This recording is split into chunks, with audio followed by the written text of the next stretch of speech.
Assalamualaikum warahmatullahi wabarakatuh. Bismillahirrahmanirrahim. Nahmaduka ya ghafuru ya syakuru. Masalli wa sallim barik ala sayyidina maulana Muhammadin wa ala alihi wa sahbihi aswa'in nama ba'du. Kita tidak bosan-bosan cerita ini karena ini khazanah kita. Di kitab Nailul Ma'mul itu, di kitab Usul Fiqih, saya berkali-kali cerita ini karena ini untuk menunjukkan bahwa Quran itu liqaumi ya'qilun, liqaumi yatafakkarun. Ada seorang kiai, seorang ustadz, kiai dulu itu emang orang soleh, alim terus jadi kiai. Kalau kiai sekarang tuh macam-macam, nganggur terus ingin jadi kiai, terus daftar gitu. Ada lowongan di yayasan, masuk ingin jadi ustadz, karena dengar ada gajinya. Dulu tuh udah ada seperti itu udah. Makanya dulu tuh kalau ustadz kiai pasti soleh karena dia alim terus ingin orang lain tuh mendapat ilmunya. Kalau sekarang nggak ada yayasan sehat, guru gajinya sekian. Yang nggak ingin jadi ustadz tuh daftar. Karena ada gaji. Apalagi ada kabar, ada gaji, ada mes, ada... Wah, yang daftar banyak. Tapi mentalnya ada kiai sebetulnya. Ya kalau sampean tanya itu baik dah Gus. Ya setengah baik. Ya maksudnya setengah baik, ya ada baik. Ngajar itu kan baik. Tapi setengah saja karena motifnya itu nyari gaji, bukan ingin mencerdaskan umatnya Rasulullah SAW. Itu Imam Amudi itu guru matematika. Saya nggak bosan-bosan cerita ini. Guru matematika. Muridnya sampai takut, ini masuk surga ndak? Kiai kok ndak ngajarin istighosa atau tahlil, malah ngajarin apa? Matematika. Beliau meninggal terus muridnya tanya, ma fa'alallahu bik, kira-kira gitu. Apa yang dilakukan Allah? Allah nyambut Anda gimana? Terus kata Imam Amudi, bagus saya disuruh ngajar malaikat. Karena malaikat kan tidak pernah kayak anak bagi gini ngaji gini. Malaikat itu tidak pernah ngaji, dia iman saja karena tahu surga, tahu neraka terus iman gitu aja. Jadi imannya malaikat itu nggak keren kita. Imannya loh ya. Loh itu yang ngendikan Nabi loh, tidak saya. Nabi pernah tanya sama sahabat, iman yang paling keren siapa? Jawabannya sahabat malaikat. Ya enggak, karuan malaikat iman. Dia yang tahu surga neraka, tahu segalanya, masa ada imannya? Pasti iman lah katanya. Terus ya para sahabat engkau iman ya wajar kan menangi saya, nemuin saya. Yang hebat itu orang-orang yang tidak melihat saya, tidak saya didik tapi tetap iman. Karena dididik akal, ya tadi dididik Quran, apa dididik Quran. Sama siapa? Teks bahasa Arabnya masa enggak? Terus Imam Amudi kata Allah, suruh dia ngajarin para malaikat cara menemukan saya. Malaikat dikumpulin terus Imam Amudi disuruh ngajar. Sama singkat kata-katanya Allah di mimpi itu. Istadilla ala wahdaniyati. Bihadrati malaikati. Tolong ajarkan cara menemukan saya padahal Anda ini manusia yang tidak melihat saya. Anda di Jakarta kan lihatnya gedung-gedung. Paling jadi khayal terus nikmat lah Anda ikut punya tapi ikut nikmati. Orang desa-desa kalau ke Jakarta itu pokrol. Wah di Jakarta itu gedungnya tinggi-tinggi, tidak kayak kampung sini. Lu udah ikut punya, ikut bangga. Di Jakarta orangnya cantik-cantik, tidak kayak orang sini. Padahal dia ya dapat orang cantik gitu. Jadi Allah itu saking pinternya, miskin-miskin ya bisa berkhayal dan bahagia. Nah, itu alhamdulillah betul.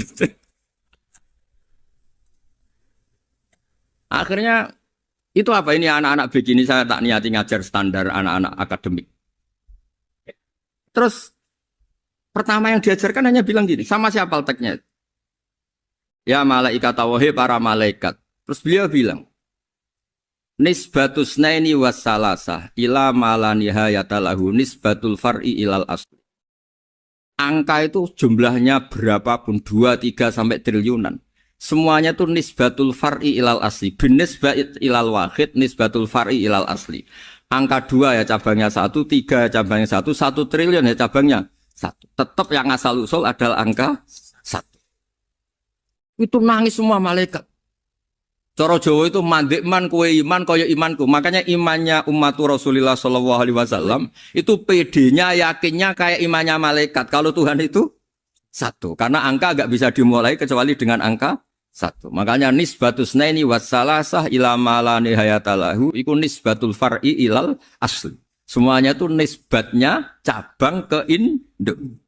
Berarti semua alam raya ini tetap asal usulnya 1. Yaitu qul huwallahu ahad. Nah, itu namanya akal. Umatnya Rasulullah itu ditinggali mukjizat akal lewat panduan Quran sehingga meskipun kita tidak menangi Rasulullah, tidak menangi sahabat, kita tidak tahu malaikat Jibril, tapi cara iman kita ini tidak kalah keren. Yakin hakul, yakin. Terus kedua, gambar. Kamu gambar rumah, gambar hewan, gambar apa saja, mesti dimulai satu titik. Entah gambar kamu bagus, entah jelek, tetap dimulai satu titik.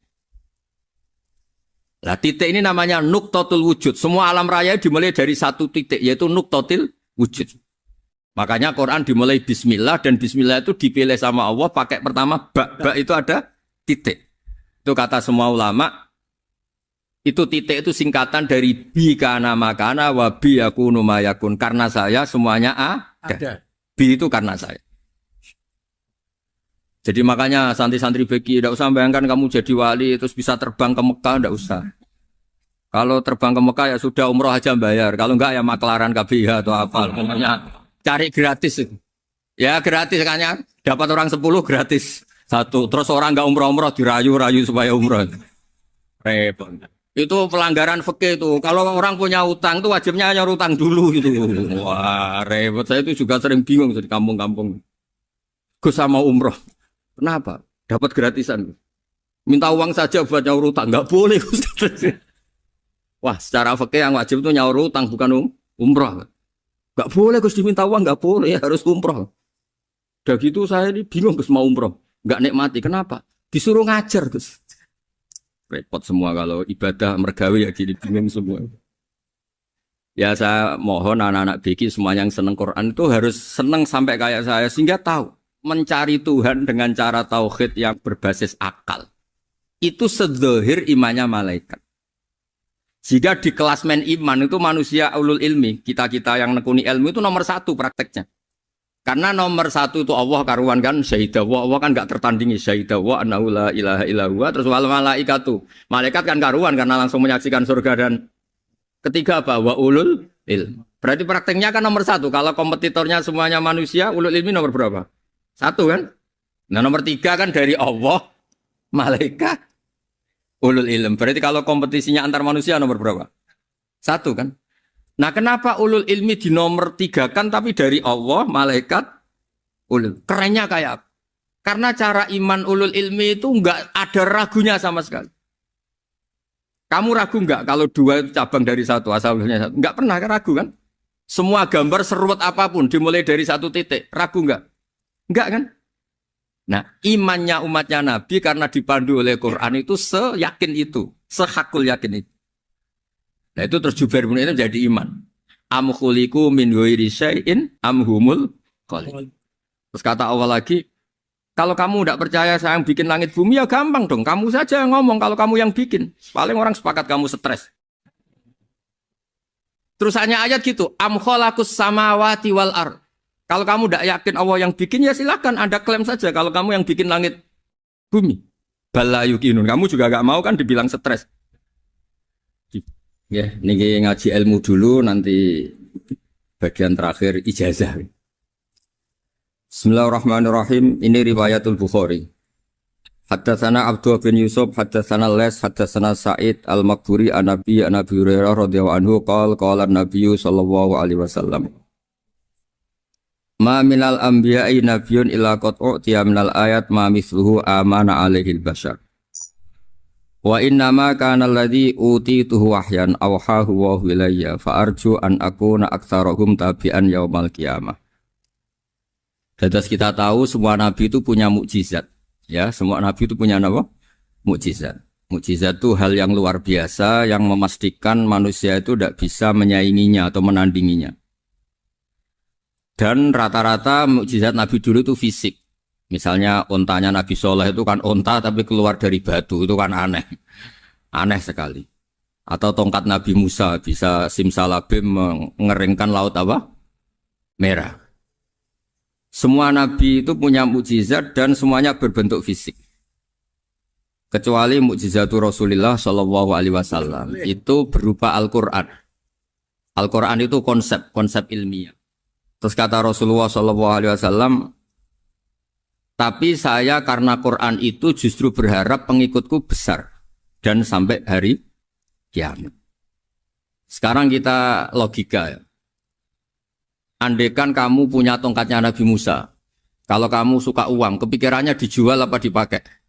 Kalau kamu suka uang, pakai. Kalau kamu ahli suudon itu pikirannya ndak, ini asli ndak. Karena yang melihat di Turki itu ya sebagian gitu. Kalau yang suka perdukunan itu bayangkan tuh miliknya. Mungkin dipakai ngakali orang atau apa, pokoknya bayangkan tuh miliknya. Kalau yang kolektor pikirannya itu nanti ini laku berapa. Tapi kalau peneliti mungkin pikirannya itu ini asli apa enggak? Bukti aslinya apa? Repot lah. Lagi pula kalau kamu punya utang terus mau apa? Istri kamu marah mau apa? Kalau pakai tongkat. Nah, beda dengan mukjizatnya Quran itu semuanya apa? Ilmiah. Orang yang sedang harmonis dengan istri bisa pakai ayat di antara ayat-ayat Allah itu apa? Wa ja'ala bainakum mawaddatan. Nanti kalau ditakdir cerai, saya tidak menyarankan cerai. Kalau ditakdir cerai, itu masih dimotivasi sama Allah. Wa iya tafarroqa yughnillahu kullam min saati. Jika suami istri itu cerai, jangan-jangan suaminya dapat istri lebih baik, istrinya nanti dapat suami lebih baik. Jadi yang masa lalunya ada keprahara. Kan banyak orang suaminya meninggal ketika nikah lagi ditanya, kangen sama suami pertama, alhamdulillah ini lebih baik. Padahal suaminya yang meninggal itu berharap istrinya ini kangen, ternyata dia sudah syukur dapat suami yang lebih baik. Jadi Quran itu menunggui kita ila yaumil qiyamah. Kita tidak bunuh diri, itu ya barokahnya Quran. Karena problem apapun kita dinasihati apa sabar, apa dinasihati sabar. Kan nggak mungkin kamu pegang tongkatnya Nabi Musa, punya masalah apa saja ngelihat tongkat, bisa apa tongkat. Tapi kalau Quran kan nasihat, solusi.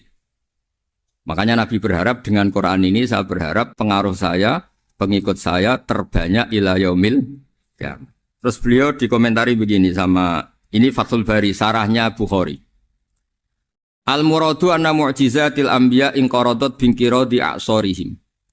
Falam yushahidha illa man hadaraha. Problem mukjizat nabi-nabi dulu itu kan fisik. Sehingga yang tahu kalau Nabi Soleh punya unta yang ajaib, itu yang tahu ya hanya yang hadir saat itu. Yang tahu kalau tongkat Nabi Musa bertuah, itu juga yang tahu hanya yang hadir saat itu. Selebihnya tahu tongkat ya di museum. Tapi kalau Quran menjadi solusi, menjadi panduan, menjadi pegangan itu ila yaumil qiyamah. Kita beri contoh ya Quran panduan yang paling gampang misalnya begini. Dulu ini cerita ya. Dulu itu ada orang kafir cerdas namanya Jubair bin Mut'im. Itu saking pinternya dia, pinter juga tokoh. Itu sebagai delegasi pembebasan Asra Badrin. Jadi tawanan-tawanan perang Badar itu mulai dulu ya ada negosiasi mau dibebaskan. Terus orang-orang kafir ini menugaskan namanya Jubair bin siapa? Mut'im. Ini ada di Bukhari. Karena ini ngaji di Jakarta. Kalau orang nggak tahu hadis juga tanya ini sahih enggak gitu. Wong nggak tahu kok tanya itu aneh. Padahal kalau dibodoni itu ya nggak tahu. Tapi ya tetap tanya hadisnya ini sahih enggak. Ini kata kiai apa kata nabi ini ya. Memangnya kata nabi kamu dengar kan ya lewat kiai. Emang. Setelah itu Jubair itu datang ke Medina. Dengerin, datang ke mana? Medina. Kemudian dengar Nabi baca Wattur pas sholat maghrib. Jubair karena Nabi dulu gak ada hotel, gak ada pondok ya. Pondoknya Nabi hanya sufah itu. Nabi baca maghrib, bukan diskusi, bukan debat. Baca Wattur wa kitabim mastur firrokim mansur wal baitil ma'mur wasaqufil marfu wal bakhril masjur. Terus. Kemudian sampai pada titik ayat am khuliqu min ghairi syai'in. Masa manusia atau alam raya yang maujudat, yang nyata, yang wujud nyata. Kemudian asal-usulnya itu ketiadaan. Ini kan hadhil alam maujud. Alam ini kan nyata. Masa sesuatu yang nyata, penciptanya itu tidak nyata. Jadi nggak mungkin ada faham nihilisme. Kalau faham nihilisme berarti melahirkan teori begini. Al-adamu yakhluqu maujudan. Sesuatu yang tidak ada, menciptakan yang... Itu kan akal nggak bisa nerima. Kalau sesuatu ini ada, penciptanya pasti ada. Terus Akhirnya Jubair bin Mut'im itu simpuh di depan Rasulullah terus bilang, "Ya Muhammad, kada qalbi ayatir." Hampir saja hati saya terbang. Kalau riwayatnya Imam Ahmad, faka'an nama sudi qalbi, hati saya dihancur. Semua teori yang saya bawa untuk ngelawan kamu sekarang luluh semua, hancur semua. Yang benar adalah teori Anda bahwa Tuhan itu satu dan Tuhan itu ada sebelum semua makhluk. Coba kalau Nabi Muhammad ada Jubair bin Mut'im terus menyembunyikan tongkat dekat mihrab, terus dilihat ini apa? Paling pikirannya ini dari kayu apa? Terus yang bentuk tongkat itu tukang pemahatnya siapa? Kok kurang keren kalau di Blitur gimana ya? Kan malah panjang. Kira-kira kalau mukjizat itu dari tongkat itu malah panjang. Panjang lah pokoknya panjang. Lagi pula kamu coba kan nggak ngarah mandi, itu yang mandi kan nabinya bukan tongkatnya. Coba tongkatnya Nabi Musa coba anak-anak beki itu. Dipakai mukul kucing aja tidak mesti mati itu. Jadi nggak jelas mukjizat-mukjizat seperti itu nggak. Tapi kalau Quran menunggui sampai saking hebatnya Quran, teori rasionalitas kampanye di mana-mana. Tingkat validitas, tingkat kebenaran Quran itu bahkan bisa diuji tanpa membuktikan. Tanpa apa? Cukup pakai akal. Ya terus saya teruskan. Fala yamurru terus al-murad anna mu'jizatil anbiya in qaradat binqidari a'sam wa mu'jizatul Qur'an mustamirratun ila yaumil qiyamah. Wa kharquhu lil adat fi uslubihi wa balaghatihi wa ikhbarihi bil maghibat. Terus kata ini yang ngarang Fathul Bari sarahnya Imam Bukhari. Fala yamurru asrun minal a'sar illa wa yadharu fihi syai'un mimma akhbaru bi annahu sayakun yadullu ala sihhati da'wahu. Wa hadza aqwal muhtamilat. Wa takmiluhu fil ladzi ba'da wa qilani ya anal al makna anal mukjizat al madiyah kanat khissiyatan tusyahadu bil absar kana qoti soleh wa asa Musa. Mukjizatnya nabi-nabi dulu itu hanya penyembuh, hanya pelengkap, hanya nuruti keinginan mata. Seperti dahsyatnya apa? Laut Merah diseblak apa dipukul sama tongkatnya Nabi siapa?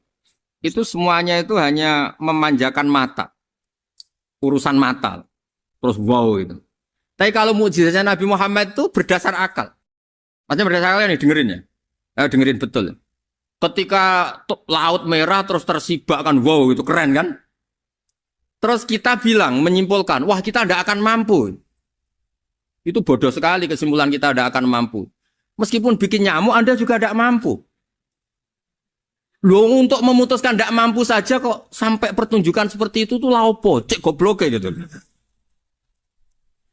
Nah kalau kita karena umat yang pinter untuk memaksa kita nggak mampu, Allah bilang Inna wa la yastahi ayadriba mathalam ma ba'ud. Kita melihat nyamuk langsung berkesimpulan tidak mampu.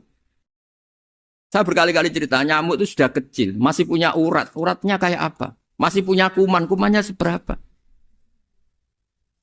Ya enggak?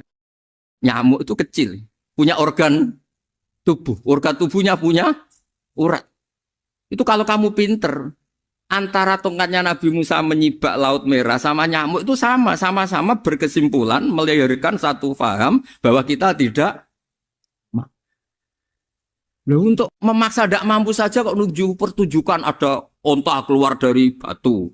Nakotu soleh, ada tongkat yang bisa mengeringkan laut. Cik goblok ya. Lah kita alhamdulillah ada jenis goblok yang seperti ini. Untuk ikrar bahwa Allah itu hebat ala kulli syai'in cukup lihat nyamuk. Kagum kan? Sudah tidak usah bikin hidup. Saya berkali-kali mencontohkan. Para pemahat tak suruh bikin patung gajah itu mampu. Tak suruh bikin patung nyamuk kalau bisa. Nyari materi dari apa? Gampang mana bikin patung gajah sama patung nyamuk? Gajah, makanya Allah bikinnya contoh itu untuk ijaz itu pakai nyamuk bukan pakai. Itu kalau ustadz-ustadz yang agak jorok malah contohnya nyamuk Gus. Itu kecil. Itu kayak apa? Di dalamnya dia hamil. Itu anaknya kecil lagi, telurnya kecil lagi itu gimana itu cara bikin itu? Makanya di sini ini ada kitab Itqon itu komentarnya itu lucu. Ini kitab Al-Itqon karangannya Imam Suyuti. Ini persis komentar saya tadi yang. Kata Imam Suyuti, pengarang kitab Itqan, wa ya imma khissiyah wa imma akliyah. Jadi mukjizat itu ada yang fisik, bisa dilihat indra, panca indra, bisa dilihat akal. Wa aktsaru mu'jizati Bani Israil kanat khissiyah li baladatihim. Bilada itu goblok. Wakil lati basoirihim. Dasar wong goblok. Mukjizat itu ngenteni sing wow. Maksudnya dasar wong untuk ngakui Allah hebat saja kok nunggu hal-hal yang seperti itu. Paham ya? Mergo likil lati napa aklihim.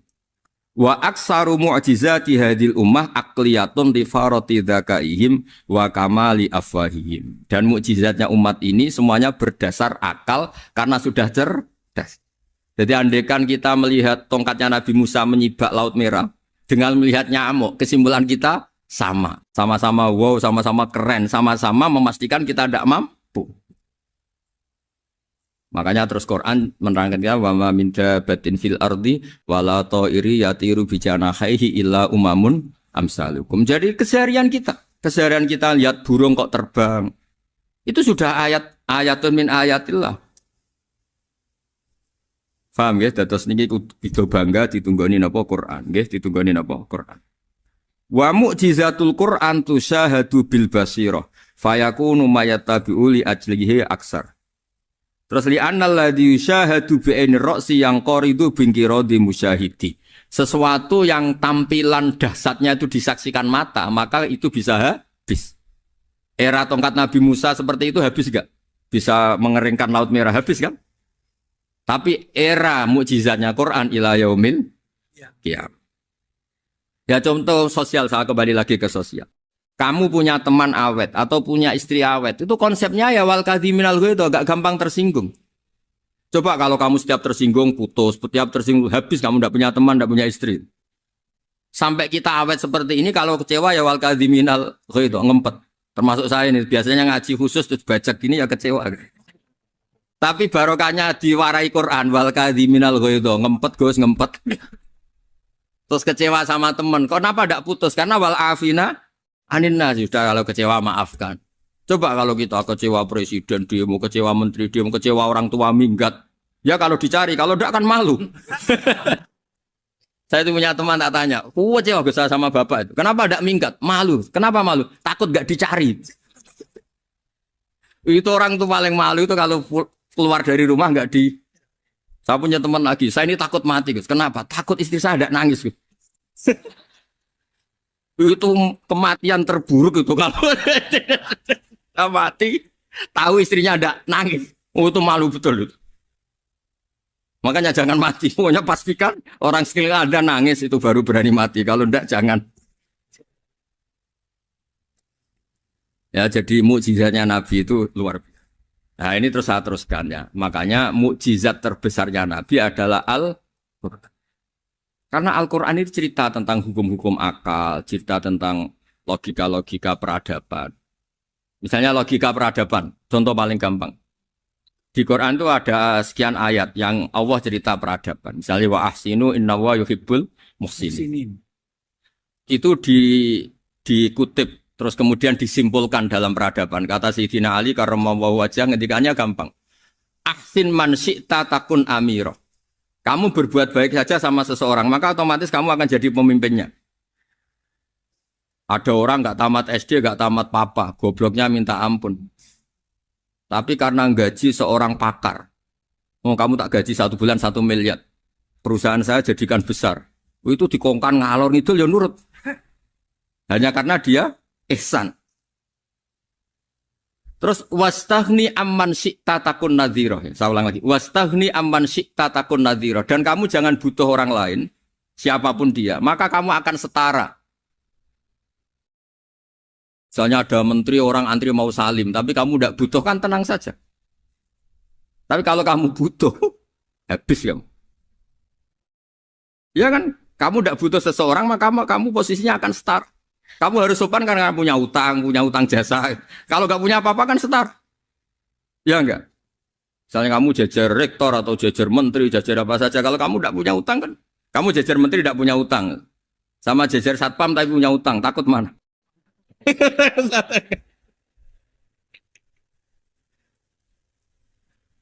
Kalau butuh itu mesti kalah kan? Ada pejabat misalnya nggak begitu cantik sama perempuan cantik yang kamu butuh ingin dicintai, takut mak. Padahal nggak jelas orang ini pangkatnya apa. Jadi dalam hukum sosial itu kata Sidin Ali, wastahni aman syi'ta takun nadhira. Kamu jangan butuh seseorang maka kamu akan setara. Terus yang terakhir, wahtas ilaman syi'ta takun asiro. Asiro pakai sin. Dan silahkan butuh seseorang maka kamu akan jadi budak dia. Ya coba misalnya Anda seorang profesor, seorang alim, seorang kiai top. Misalnya mencintai janda di ujung kampung sana, jalan kaki 2 kilo. Padahal itu gak tamat SD. Tapi gara-gara seneng, kacau kan? Logika kepangkatan hilang semua kan? Jadi itu hukum peradaban. Itu mewakili isi-isi sosial yang diterangkan Quran. Ya, jadi paketnya 3 tadi ya. Ahsin man syi'ta takun amiro. Kamu berbuat baik sama seseorang, maka kamu bisa memimpin. Wastahni amman syi'ta takun nadhira. Kamu jangan butuh seseorang, maka kamu akan setara. Bok kamu ketemu orang terkaya di dunia. Yo ketemu orang terkaya di dunia, kamu jejer, kamu tidak butuh dia. Tenang kan bisa setara kan? Tapi kalau butuh, harus sopan, ngajukan proposal, harus berakhlak karimah. Makanya sekarang, Anda kok berakhlak kenapa? Ternyata mau nyalek. Biasanya Anda berakhlak kok berakhlak. Ada apa ini? Makanya guyonan di Rembang itu Beb Husein itu. Kalau ada orang mendadak sopan sama temannya, temannya curiga. Kok tumben sopan? Mau utang ya? Zaman akhir itu kacau.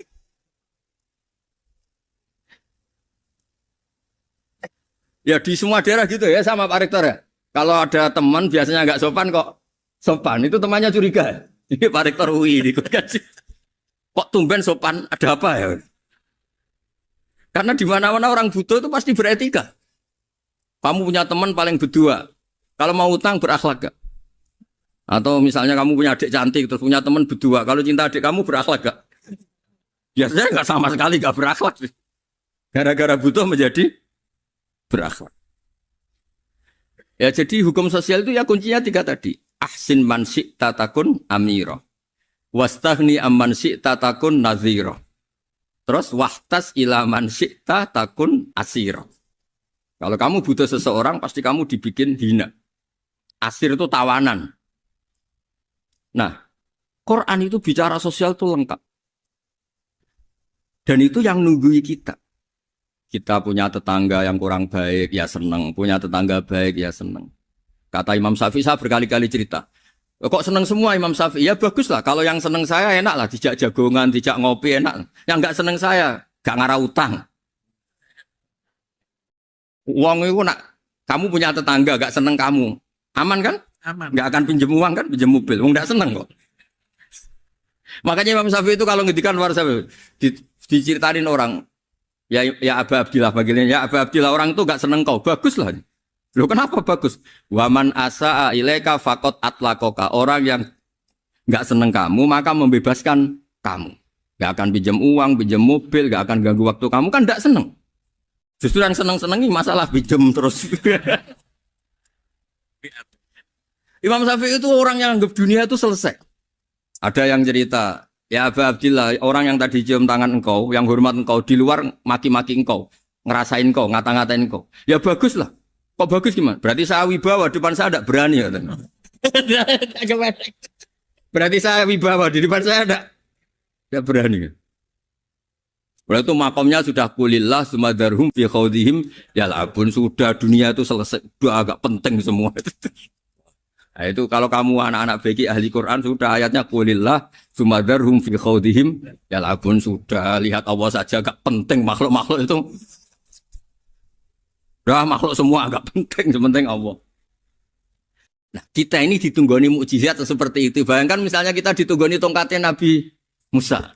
Saya ngajar di sini terus ini tongkat. Terus nanti yang tanya, Gus itu kayu apa, Gus? Nanti yang kolektor tanya itu harganya berapa, Gus? Ruwet apa? Terus yang ahli suudon itu asli gak, Gus? Wah. Yang ahli suudon kan mesti tanyanya gitu, itu asli enggak, Gus? Repot-repot pokoknya. Tapi kalau Quran kan jelas. Suatu saat ada perdebatan antara Abul Hasan al-Asy'ari. Abul Hasan al-Asy'ari ini tokoh ahli sunnah paling populer dalam ilmu logik. Dia mengatakan orang menemukan Tuhan itu harus lewat logika yang cermat. Tidak boleh taklid, hanya ikut-ikutan. Dia harus menemukan satu argumentasi bahwa Tuhan atau pencipta langit itu ada. Kemudian ada satu problem di mana orang-orang kampung atau orang-orang yang lugu atau orang-orang awam itu tidak bisa ilmu logika, ilmu mantek kalau dalam bahasa pesantren. Kata Abul Hasan al-Asy'ari, itu masih mungkin. Alhasil para ulama ini meneliti ke orang-orang yang lugu, yang di kampung, yang petani, yang lugu sekali. Apa yang mereka temukan? Ternyata mereka punya cara logikanya sendiri untuk menemukan Tuhan, Sang Pencipta. Pernah suatu saat ada seorang petani lugu, biasa menggembala unta, ditanya, Bima araf tarubak, lalu kamu yang petani ini yang hanya ngurusi sawah, ngurusi ladang, dengan cara apa kamu tahu kalau Tuhan itu ada? Si petani tadi marah besar dan dia mengatakan, Al-ba'ratu tadullu alal ba'ir wa asharul aqdam yadullu alal masir. Kata petani tadi, yang namanya ada kotoran unta, pasti ada untanya. Yang namanya ada jejak kaki, pasti ada yang barusan lewat. Artinya kalau ada makhluk, pasti ada pencipta. Ini logika awam yang mudah. Kita tidak mungkin mengatakan bumi ini pencipta, mengatakan matahari pencipta. Kelihatan sekali kebendaannya, kelihatan sekali bahwa bumi matahari tidak punya ikhtiar, tidak punya kekuatan. Kelihatan sekali sifat-sifat kemakhlukannya. Jika benda-benda ini karuan makhluk, pasti menunjukkan bahwa ada penciptanya, ada khalik. Bismillahirrahmanirrahim. Alhamdulillahirabbil alamin wassalatu wassalamu ala asyrafil mursalin sayyidina Maulana Muhammadin wa ala alihi washabihi ajmain. Amma ba'du. Berikut sebagai mukaddimah bahwa Profesor Zaini Tahlan berkeinginan UII punya tafsir dan terjemah sendiri. Lewat proses yang panjang dan melibatkan tim, di antaranya saya, terbitlah tafsir versi UII juga terjemah versi UII. Di antara ciri khas terjemahan UII adalah bahwa bahasa Arab yang tentu mengandung kesusastraan Arab, balaghah, kemudian ditransfer untuk pembaca Indonesia. Sehingga di antara ciri khas terjemahan UII adalah dengan rasa Indonesia dan tentu tidak merubah makna. Berikut beberapa kutipan yang perlu pemirsa atau pendengar tahu. Al-Quran adalah satu kitab suci yang diturunkan kepada Nabi besar Muhammad SAW. Dan di antara ciri Al-Quran adalah menjelaskan kebenaran secara jelas, secara gamblang. Sebagaimana firman Allah, bahwa Rasul adalah Rasulun minallah yatlu suhufam mutahharah. Rasulullah diutus oleh Allah Subhanahu wa taala ketika penduduk Makkah sangat-sangat jauh dari kebenaran. Mereka adalah penyembah berhala yang dikira sebagai Tuhan, dan jumlahnya Tuhan-Tuhan itu banyak sekali. Suatu saat Rasulullah mendakwahkan bahwa Tuhan itu satu dan harus satu. Tapi kata mereka, kenapa Muhammad menjadikan Tuhan satu? Padahal urusan kita banyak, problem kita banyak. Harusnya Tuhan itu juga banyak. Ini yang diceritakan dalam surat Shad, Aja'alal alihata ilaha wahida inna hadza lasyai'un ujab. Bagaimana mungkin urusan kita yang banyak, yang harusnya butuh Tuhan banyak, kemudian menjadi hanya Tuhan satu. Lalu Rasulullah dengan sabar, dengan telaten memberi penjelasan. Dan ini yang disebut al-bayyinah, penjelasan yang sangat jelas, sangat gamblang, sangat rasional. Kata Rasulullah dalam sebuah hadis yang diriwayatkan dalam Musnad Ahmad, tagnya begini, orang-orang yang menyembah selain Allah, itu ibarat kama sali rojulin istaro abdan min kholisi malih biwarikin au dhahabin. Faja'ala ya'malu, mereka mau bekerja tapi wayu'ti ghullatahu ila ghairi sayyidi. Fa'ayyukum sarrohu ayyakuna abduhu kadzalik. Nabi lalu kemudian bikin analogi. Wahai masyarakat Mekah, bagaimana kalau Anda ini jadi seorang pembantu atau seorang budak lalu punya majikan banyak. Dan semua majikan Anda ini punya perintah yang beda-beda, punya selera yang beda-beda. Semuanya atasan Anda, semuanya majikan Anda. Apa Anda senang punya majikan yang banyak? Lalu mereka bilang, wah susah Muhammad kalau kita punya majikan banyak. Tuhan kamu adalah majikan kamu. Bagaimana kalau Tuhan banyak, punya perintah yang beda-beda, punya selera yang beda-beda? Kalian pasti akan kebingungan. Ya sudah Muhammad, normalnya Tuhan itu satu. Sehingga mereka tercerabut dari pemikiran bahwa Tuhan harus banyak. Ini yang dimaksud dalam surat Al-Bayyinah. Lam yakunil ladzina kafaru min ahlil kitab wal musyrikina munfakina hatta ta'tiyahumul bayyinah. Bahwa orang-orang kafir, baik kafir ahli kitab maupun kafir musyrik Mekah, mereka tidak pernah terlepas dari sifat kekafirannya, yaitu menuhankan banyak Tuhan, sampai datang sebuah bayinah. Bayinah itu argumentasi kebenaran yang begitu jelas. Setiap membawa kebenaran, argumentasinya meyakinkan. Itu siapa? Rasulun minallah yatslu suhufam mutahharah, yaitu Rasul yang membacakan lampiran-lampiran suci, yaitu Al-Quranul Karim.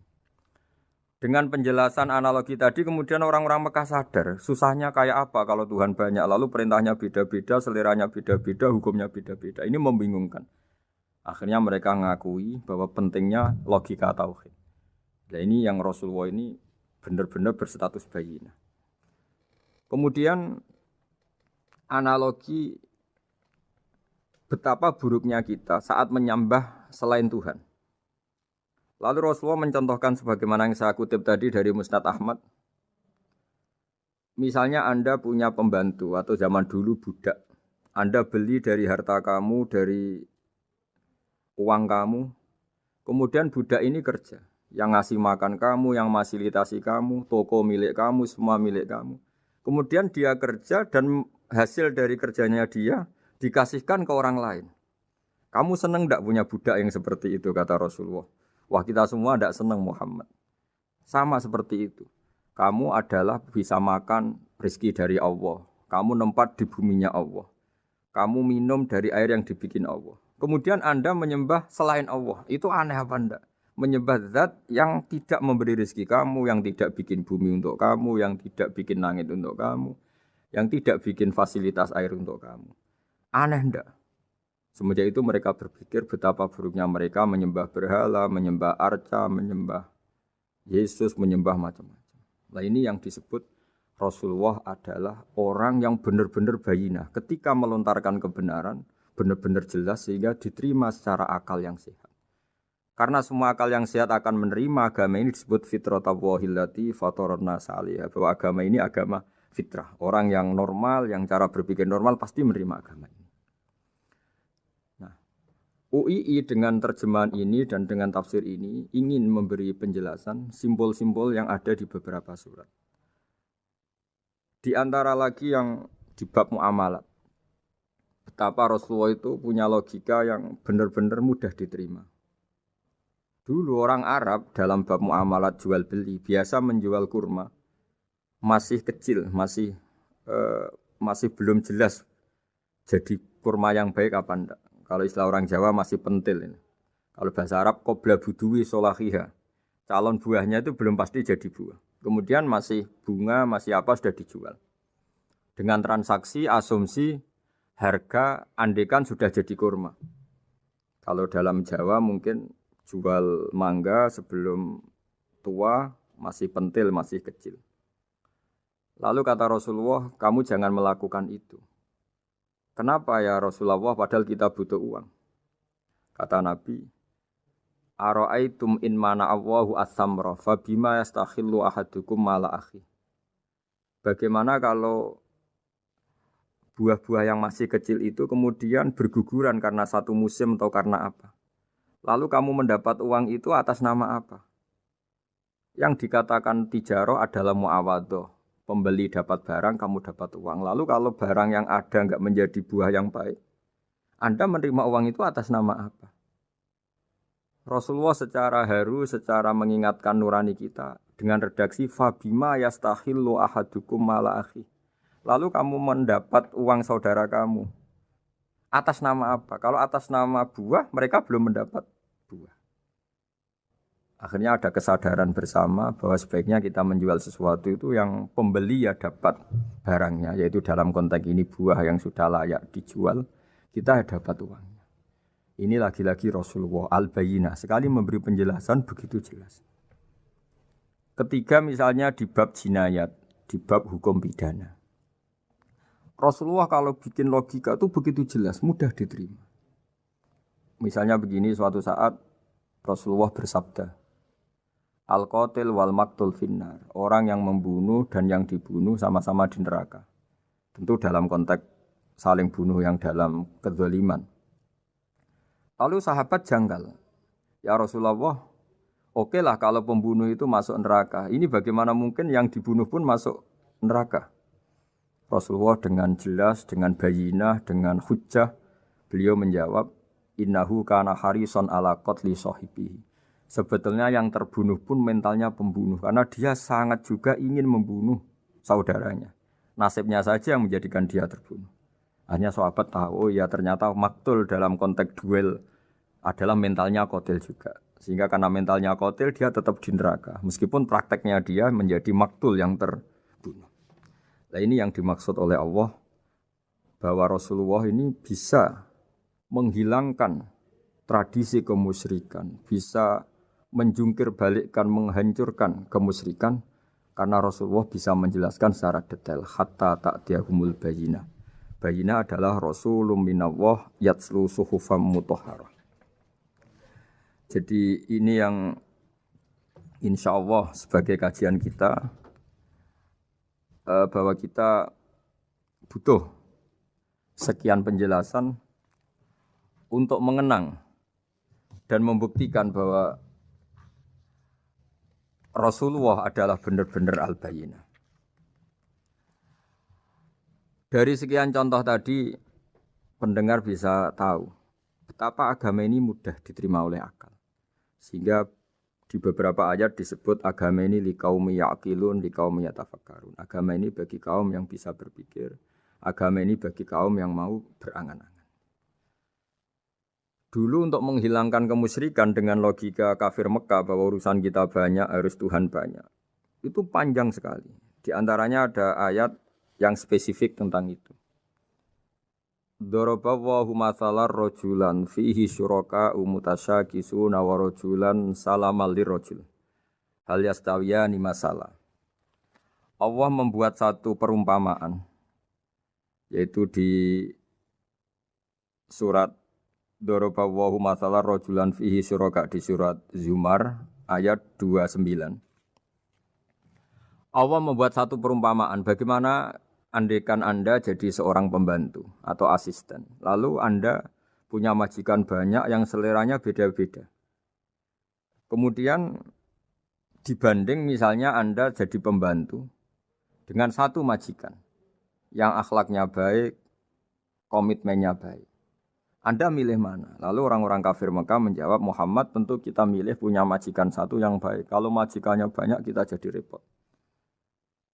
Lalu mereka kata Rasulullah, ya sudah kalau gitu Tuhan kamu satu saja jangan banyak. Kalau banyak jadi repot. Terus mereka baru tersadar bahwa menuhankan Tuhan banyak itu salah dan resikonya lebih banyak. Ini disebut munfakina hatta ta'tiyahumul bayyinah. Mereka orang-orang musyrik enggak mau tercerabut dari akar kemusyrikannya sampai datang al-bayyinah. Sebuah bukti kebenaran yang begitu jelas, begitu nyata. Siapa kebenaran itu? Rasulun minallah yatslu suhufam mutahharah. Yaitu Rasulnya Allah yang membaca lampiran-lampiran suci. Lampiran-lampiran suci ini dalam bahasa Arab diikutkan wazan isim maf'ul disebut mushaf. Makanya kitab suci ini ditulis di sohifah. Kalau dalam bahasa Arab lampiran itu sohifah dijamakkan kata jamaknya suhuf. Kemudian ketika dicetak, dijilid disebut mushaf. Sehingga alhamdulillah UII Universitas Islam Indonesia punya mushaf, punya terjemahan, punya tafsir. Ini diharapkan kita sebagai ulama, sebagai dai, sebagai ustadz bisa warasatul anbiya. Karena kata Rasulullah al-ulama warasatul anbiya. Saya kira demikian supaya pemirsa tahu, pendengar tahu bahwa betapa pentingnya menjelaskan secara bayyinah. Ini penting sekali karena sekarang pikiran di dunia itu macam-macam dan kita butuh energi untuk mengungkap lagi intisari-intisari dari sesuatu yang digulirkan atau dibahas Al-Qur'anul Karim. Sehingga Al-Qur'an ini benar-benar jadi ibrah, jadi teladan bagi kita semua. Jangan sampai karena kita lupa mengkaji Al-Qur'an sehingga hukum-hukum Al-Qur'an menjadi mandek. Kita harus terus mensosialisasikan supaya Qur'an ini hidup. Caranya gimana? Masyarakat dirangsang supaya tahu al-bayyinah. Contoh yang terakhir sebelum menutup perjumpaan kali ini, misalnya dulu orang kafir Mekah itu janggal. Karena mereka juga punya kajian bahwa Nabi itu bersyarat harus turunan dari bangsa Israel. Karena semua Nabi itu pasti turunan Nabi Ibrahim. Yaitu Nabi Ibrahim punya anak yang bernama Ishak. Ishak punya anak yang bernama Yakub. Yakub ini yang nanti punya anak Yusuf. Sehingga Yusuf bin Yakub bin Ishak bin Ibrahim. Ketika nabi-nabi ini hidup di Palestina, di Yerusalem, itu kayak jadi aturan bahwa nabi itu harus turunan Bani Israel. Sehingga ketika orang-orang kafir Mekah dari kelompok ahli kitab, ketika Rasulullah Muhammad mendakwahkan diri sebagai nabi, mereka janggal bagaimana mungkin nabi dari orang Arab. Nabi itu harusnya orang Yerusalem atau orang Palestina. Kemudian Allah memberi penjelasan, fihi ayatum bayyinatum maqamu Ibrahim, bahwa Muhammad adalah turunan Ibrahim. Bukti nyata adalah di Mekah ada jejak kakinya Nabi Ibrahim, yaitu yang sekarang kita sebut maqam Ibrahim. Setelah dilacak-lacak ternyata mbah-mbahnya Rasulullah atau nenek moyang atau leluhur Rasulullah bernama Adnan. Adnan ini kata sejarah-sejarah disepakati wa adnanu bila raibin intadzawil ulumin nasabiyah ila dzabihi Ismaila nisbatuhu wa muntama. Bahwa Adnan ini tertulis secara sejarah lengkap bahwa dia turunan dari Nabi Ismail. Ismail adalah anak dari Nabi Ibrahim. Kemudian makom Ibrahim ini juga dibuktikan sekian sejarah bahwa Ibrahim pernah di situ. Yaitu ketika Hajar, ibu dari Ismail, kesulitan nyari air, lalu lalang lari antara Safa dan Marwah, kemudian kita kenang sekarang bernama Sa'i. Kemudian dekat Ka'bah ada namanya Hijir Ismail, karena dulu jadi kamarnya Nabi Ismail. Hijir, hujro itu kamar atau ruang khusus untuk Nabi Ismail. Sehingga jelas sekali bahwa Ibrahim, Ismail, Hajar pernah hidup di Mekah. Lalu lagi-lagi orang kafir Mekah yang dari kelompok ahli kitab sadar bahwa Muhammad jadi nabi layak karena dia juga turunan dari Ibrahim alaihis salam. Ini yang disebut fihi ayatum bayyinatum maqamu Ibrahim, bahwa di kawasan Mekah, kawasan Bakkah atau kawasan Hijaz jelas sekali ada jejak-jejak Nabi Ibrahim. Lagi-lagi ini bayyinah. Nah, bayyinah ini yang bisa menghilangkan sifat kemusyrikan, sifat kekufuran. Karena lewat penjelasan yang panjang ini kemudian benar-benar diketahui bahwa Muhammad jadi nabi itu sah. Karena dari segi dakwahnya benar, perilakunya benar, hujahnya benar. Sekarang dari segi nasab juga benar karena beliau termasuk keturunan dari Nabi Ibrahim alaihissalam lewat jalur Ismail. Ini penting kita ketahui dan perlu kita kaji supaya istilah-istilah di Al-Quran kita tahu. Makanya banyak istilah di Al-Quran misalnya wattaba'tu millata abai, kita ngikuti agama leluhur kami. Di situ disebut ada Ibrahim, ada Ishak, ada Ismail, ada Yakub. Kenapa demikian pendengar? Bahwa karena agama ini butuh tradisi. Dan tradisi ini menjadi komunitas sosial. Sehingga ketika tradisi ini sudah mantap, insya Allah lewat kebenaran agama ini akan menyingkirkan kemusyrikan. Contoh paling mudah begini, Nabi itu melarang orang menyembah batu. Tapi kemudian dalam tradisi Islam sendiri ada orang sholat kemudian sujud. Yang secara zahir sujud itu mencium batu atau mencium masjid tempat kita sujud. Apalagi kita mencium Hajar Aswad. Secara kasat mata seakan-akan kita ini menghormati betul Hajar Aswad. Sehingga orang kafir mencibir. Muhammad itu aneh. Dia melarang kita menyembah batu tapi dia sendiri mencium Hajar Aswad seperti itu. Dia sendiri menyembah batu. Orang kalau sujud seakan-akan seperti itu. Tapi lewat penjelasan Nabi bahwa kita sujud hanya kepada Allah. Kita kalau sujud baca sajadah wajhililladzi khalaqahu wa sawwarahu wa syaqqa sam'ahu wa basarahu bihaulihi wa quwwati fatabarakallahu ahsanul khaliqin. Wajah kami sujud kepada zat yang menciptakan wajah kami, yang mengasihi kita pendengaran, yang mengasihi kita pandangan. Hanya Allah saja yang ahsanul khaliqin, hanya Allah saja zat yang paling baik dalam penciptaan. Ini penting sekali saya katakan bahwa sehingga sujud kita yang seperti itu adalah simbol tawadhu. Tidak ada kaitannya dengan kita ini menyembah batu. Sehingga kita tradisikan ke anak-anak saat sujud baca subhana rabbiyal a'la wa bihamdi. Kita ajarkan mereka bahwa semua selain Allah adalah ciptaan Allah. Jadi andai kan nggak ada tradisi tauhid yang dijelaskan begitu detail. Saat kita haji bilang labbaik Allahumma labbaik, labbaik la syarika lak labbaik. Innal hamda wan ni'mata laka wal mulka la syarika lak. Ya. Setiap kita haji mengitari Hajar Aswad kita bilang nikmat semua dari Allah. Enggak ada syarik bagi Allah, enggak ada mitra bagi Allah, enggak ada sekutu bagi Allah. Sehingga karena ini kita maklumatkan, kita kumandangkan. Meskipun umat Islam itu mencium Ka'bah, mencium Hajar Aswad, enggak akan disalahpahami ini bentuk penuhanan kepada Hajar Aswad atau kepada Ka'bah. Karena kita ungkapkan innal hamda wan ni'mata laka wal mulka la syarika lak. Enggak ada syirik, enggak ada mitra bagi Allah. Sehingga dari sekian talbiyahnya Rasulullah kita tahu ini bentuk pemaklumatan tauhid.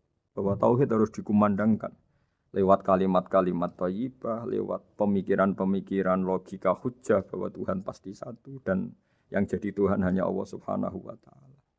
Karena andekan ini tidak dikumandangkan, kemudian ada ritual yang secara lahir kasat mata nyium Hajar Aswad. Nanti seperti tuduhannya orang kafir bahwa Islam itu aneh, melarang menyembah batu, tapi nyatanya ada ritual mencium batu.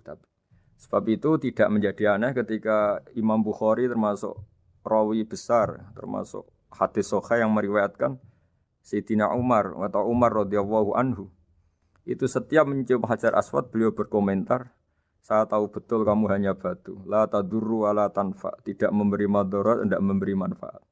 Kalau saja saya tidak melihat Rasulullah mencium kamu, maka saya tidak mau mencium kamu. Dulu di era itu ada momentumnya. Kenapa sih Umar radhiyallahu anhu atau sahabat Umar susah-susah memberi penjelasan seperti itu? Karena dulu masih ada salah paham bahwa mencium batu itu identik dengan misalnya menuhankan batu atau mendewa-dewakan batu. Sehingga Umar berutuh memberi penjelasan. Sayyidina Umar memberi begitu penjelasan detail bahwa kamu hanya batu yang tidak mandoroti, tidak manfaat. Tapi secara tradisi sunnah Rasul kamu dicium, ya saya ikut.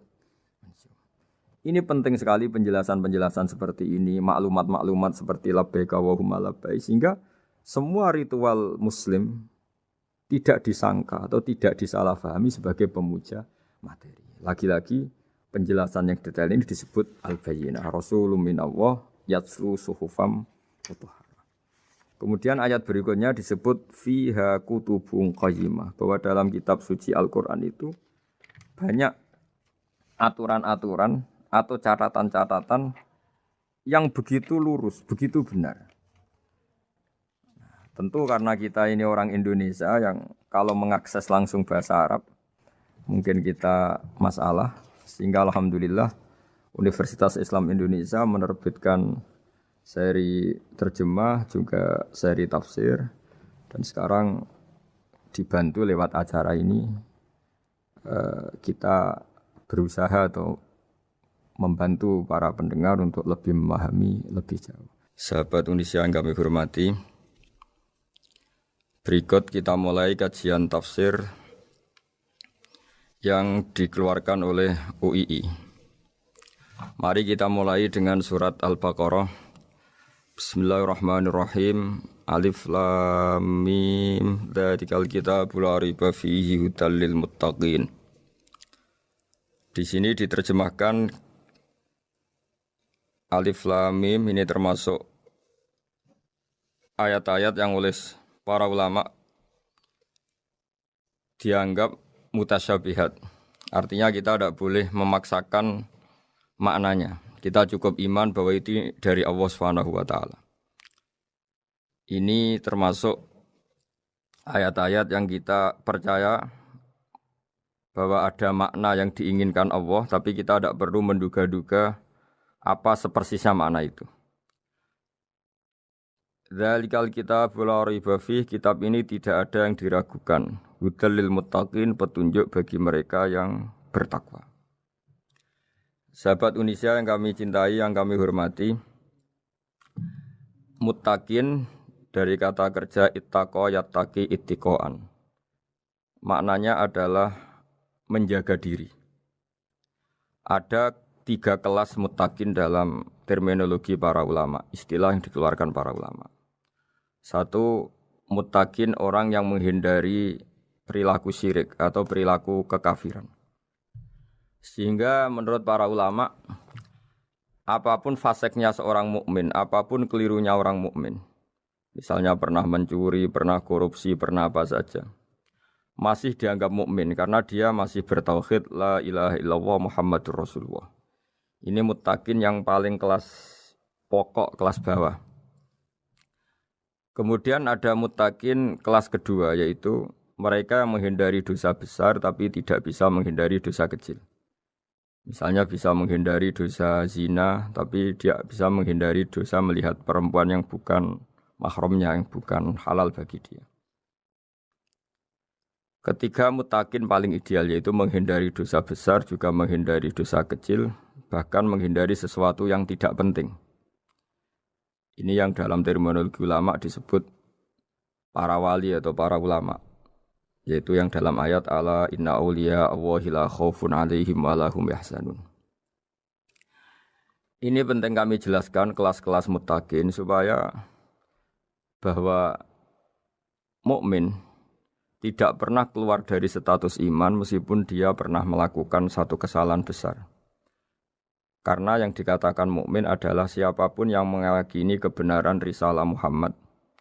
Risalah yang dibawa Muhammad berarti dia mukmin. Soal dia melakukan dosa atau apa saja itu menjadikan dia fasik tapi tidak keluar dari status mukmin. Ini yang dimaksud dalam sebuah hadis, man qala la ilaha illallah dakhalal jannah. Siapapun yang pernah melafadzkan la ilaha illallah iman, maka dia pasti nanti masuk surga. Kemudian ada beberapa pertanyaan dari para sahabat dengan masa lalu orang itu yang macam-macam, Nabi tetap menjawab meskipun dengan masa lalu yang macam-macam. Sebab itu perlu dikaji serius, sebagaimana ada yang ditafsir Sawi bahwa muttaqin itu dari kata kerja ittaqa yattaqi ittiqaan atau ittaqa yattaqi taqwan. Ini maknanya orang yang menjaga diri. Tentu menjaga diri ini ada yang kelas premium, kelas sempurna. Jadi sesuatu apa saja yang bahaya kita jaga, termasuk dosa kecil, melakukan hal yang tidak penting. Ada orang mukmin yang hanya bisa menjaga dari dosa kekafiran, dosa kemusyrikan. Ini pun dengan segala kesalahannya masih ada kemungkinan dimaafkan Allah. Karena Allah pernah berfirman, innallaha la yaghfiru ayyushraka bihi wa yaghfiru ma duna dzalika liman yasha. Allah tidak akan memaafkan dosa syirik, tapi Allah masih bisa memaafkan atau masih berkenan memaafkan dosa di luar syirik. Kemudian yang perlu dimengerti oleh sahabat Unisia adalah makna la raiba fihi. Ini yang perlu kami ungkap, bahwa Al-Quran ini tidak ada keraguan padanya. Tidak ada keraguan ini yang mudah kita teliti karena kita orang Indonesia, mungkin rasa-rasa sastra Arab enggak kental. Mari kita teliti dari segi makna, karena makna ini rasa dan rasa itu universal. Begini misalnya, dulu orang-orang kafir Mekah karena mereka penyembah berhala, penyembah Tuhan-Tuhan yang banyak, itu memprotes. Mereka memanggil tentu masih Muhammad, belum ya Rasulullah. Muhammad, kamu mengajak ke Tuhan berapa? Rasulullah menjawab, ke Tuhan yang satu. Lalu mereka bertanya, Muhammad urusan kita ini banyak, problem kita banyak. Tuhan banyak saja tidak bisa menyelesaikan, apalagi satu Tuhan. Ini yang diceritakan dalam sebagian ayat disebut, Aja'alal alihata ilaha wahida inna hadza lasyai'un ujab. Bagaimana mungkin Tuhan itu satu? Harusnya Tuhan itu banyak karena urusan kita banyak. Lalu Rasulullah dengan bimbingan Tuhan, bimbingan Allah mendatangi mereka, kemudian Nabi menjelaskan, Tuhan itu adalah ketua kalian, Tuhan itu adalah pimpinan kalian. Bagaimana kalau Anda jadi pembantu kemudian punya majikan banyak, punya penguasa banyak, punya tuan banyak. Kemudian semua tuan-tuan Anda ini memerintahkan Anda dengan perintah yang beda-beda. Apa kalian mau punya majikan atau pimpinan yang banyak? Mereka menjawab tidak, Muhammad. Terus mereka akhirnya sadar bahwa problem Tuhan banyak itu tentu lebih sulit, lebih problem. Karena nanti perintahnya beda-beda, keinginannya beda-beda. Mereka akhirnya tersadarkan bahwa sebaiknya atau seharusnya memang Tuhan itu satu. Jadi Rasulullah SAW menjelaskan logika bertauhid itu dengan sekian variasi, dengan sekian logika. Kemudian Nabi kedua juga menjelaskan logika kompetisi. Kata Nabi yang karena bimbingan Allah diberi satu pengertian. Andai kan Tuhan itu 2 atau 3, kemudian berebut dalam tahta aras atau tahta yang di alam raya ini. Sebagaimana lazimnya para penguasa. Maka pasti ada yang menang, ada yang kalah. Dan yang kalah tentu gak layak sebagai Tuhan. Ini yang disebut wala ala ba'duhum ala ba'd. Tentu kalau Tuhan itu banyak, mereka akan berkompetisi, akan bertarung. Dan pasti pemenangnya ya satu, karena memang layak jadi Tuhan tetap satu. Sadarlah bahwa orang-orang kafir Quraisy, orang-orang kafir saat itu sadar pentingnya bertauhid. Ketiga, Nabi juga menjelaskan tauhid secara ilmu logika. Begini para pendengar. Kalau dalam teori ilmu tauhid yang agak jelimet dijelaskan begini. Jika ada 2 Tuhan, maka alam raya ini enggak menjadi alam. Logikanya adalah 2 Tuhan ini bisa kamu katakan sama-sama kuat. Ketika sama-sama kuat kemudian ingin menciptakan langit. Yang satu ingin menciptakan bumi, yang satu menolak menciptakan bumi misalnya. Atau yang satu ingin menciptakan langit, yang satu menolak ingin menciptakan langit. Kemudian ternyata bumi ini terbukti wujud. Logika awam adalah yang berhasil menciptakan bumi berarti Tuhan. Yang gagal atau kudrohnya gagal, kemampuannya gagal tidak bisa menciptakan bumi, gagal menjadi Tuhan. Ini logika awam. Logika ini pun kita terima. Tapi kalau menurut logika ahli tauhid, ahli pakar-pakar logika, cara berpandangan begini. Ketika Anda mengatakan ada 2 Tuhan yang sama-sama kuat, kemudian terbukti yang satu mampu menciptakan bumi, yang satu tidak. Bahasa Anda mengatakan sama-sama kuat ini sudah batal dari awalnya karena terbukti bahasa Anda salah, sama-sama kuat ternyata yang satu tidak mampu.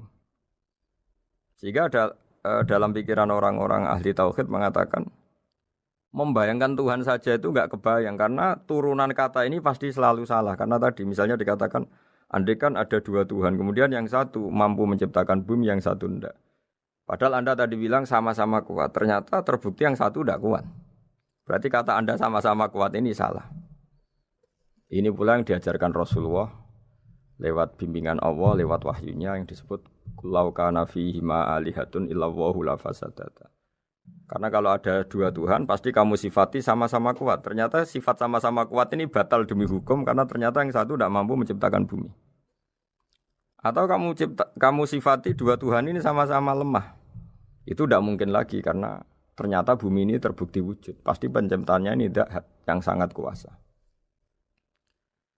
Jadi logika-logika tauhid sedemikian dibangun oleh Rasulullah lewat bimbingan Allah Subhanahu wa taala.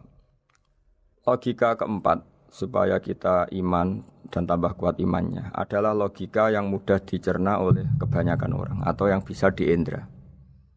Begini misalnya dalam sebuah ayat di surat Al-Kahfi, kemudian di awal surat Al-Ahqaf, kemudian di sebagian surat At-Tur, ada penjelasan begini. Ketika Rasulullah mengajak manusia menyembah Allah, kemudian orang-orang kafir tanya, lalu Tuhan kamu siapa Muhammad? Tuhan saya adalah Allah menciptakan langit bumi. Terus mereka berandai-andai, ada Lata, ada Uzza, ada Manat, ada Hubal. Itu Tuhan-Tuhan kami. Terus Rasulullah bertanya, apakah Tuhan-Tuhan yang kamu sembah itu memberi kontribusi saat langit dan bumi diciptakan? Mereka menjawab, tidak Muhammad, itu Tuhan-Tuhan yang kami bikin. Begitu juga asumsi tentang Tuhan-Tuhan yang lain. Apakah Isa ikut menciptakan bumi atau menciptakan langit? Tentu jawabannya tidak. Karena Isa lahir di bumi, orang tahu tanggal lahirnya, tahu tahunnya, dan sebelum ada Isa juga sudah ada bumi.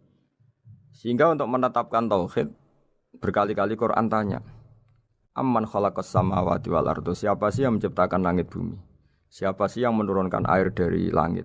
Siapa yang mengatur ini, itu. Akhirnya mereka menjawab, itu semua Allah Muhammad. Begitu juga kemungkinan setan, misalnya setan itu fisik atau makhluk atau apa saja yang tidak kita lihat.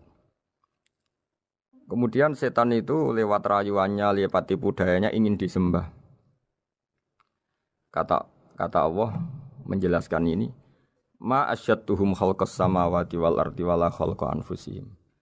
Kamu tidak perlu takut sama setan atau apalagi menuhankan setan. Setan itu tidak yang punya reputasi menciptakan langit dan bumi. Bahkan setan tidak bisa menciptakan dirinya sendiri. Ini menjadi pengetahuan bagi kita betapa bagi pakar-pakar tauhid, ahli tauhid, ketika setan nyatanya diusir dari surga, itu pun versi mereka. Versi mereka pun mengatakan seperti kita bahwa setan itu diusir dari surga dan ya keluar dari surga. Kalau setan itu Tuhan, tentu diusir gak mau karena di surga itu nikmat. Ketika setan diusir dari surga ya keluar, dia juga jadi makhluk yang hina dina. Berarti dia tidak punya kekuasaan bahkan pada dirinya sendiri. Dipaksa keluar dari surga ya keluar, dipaksa menjadi ahli neraka ya jadi ahli neraka, dipaksa jadi apa saja juga dia akan jadi seperti yang dipaksakan. Ini menunjukkan bahwa setan adalah tahta kudratillah, tahta qahrillah, tahta satwatillah, bahwa setan pun dalam kendali kekuasaan. Makanya Allah mengatakan kamu tidak usah menyembah setan, tidak usah nurut sama setan. Setan itu lemah sekali. Karena faktanya dia tidak bisa memaksakan keinginannya. Ini yang oleh Allah disebut dalam firman-Nya inna kaida syaitani kana dhaifa. Setan itu lemah sekali. Ini perlu saya sampaikan ke para pendengar Unisia bahwa bertauhid itu ada sekian logika. Logika kelima adalah logika orang awam. Awam sekali. Suatu saat ada perdebatan antara Abul Hasan al-Asy'ari. Abul Hasan al-Asy'ari ini tokoh ahli sunnah paling populer dalam ilmu logika. Dia mengatakan orang menemukan Tuhan itu harus lewat logika yang cermat. Tidak boleh taklid, hanya ikut-ikutan. Dia harus menemukan satu argumentasi bahwa Tuhan atau pencipta langit itu ada. Kemudian ada satu problem di mana orang-orang kampung atau orang-orang yang lugu atau orang-orang awam itu tidak bisa ilmu logika, ilmu mantek kalau dalam bahasa pesantren. Kata Abu Mansur, kata Abul Hasan al-Asy'ari, itu masih mungkin. Alhasil para ulama ini meneliti ke orang-orang yang lugu, yang di kampung, yang petani, yang lugu sekali. Apa yang mereka temukan? Ternyata mereka punya cara logikanya sendiri untuk menemukan Tuhan, Sang Pencipta.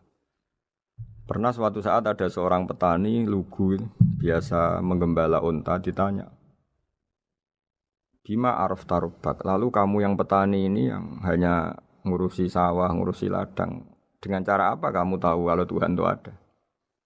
Si petani tadi marah besar dan dia mengatakan, Al-ba'ratu tadullu alal ba'ir wa asharul aqdam yadullu alal masir. Kata petani tadi, yang namanya ada kotoran unta, pasti ada untanya.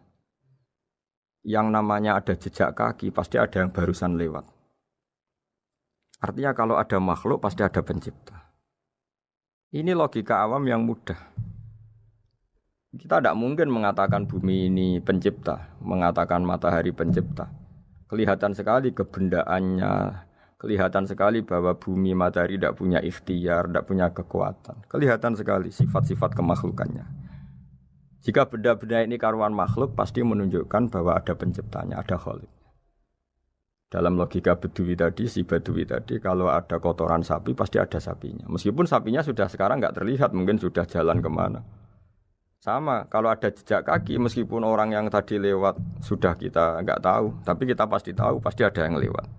Ini yang dimaksud dalam bahasa Arab, al-ba'ratu tadullu alal ba'ir, kalau ada kotoran sapi atau kotoran unta, pasti ada untanya. Wa atharul aqdam yadullu alal masir. Kalau ada jejak orang lewat, pasti tadi ada orang lewat.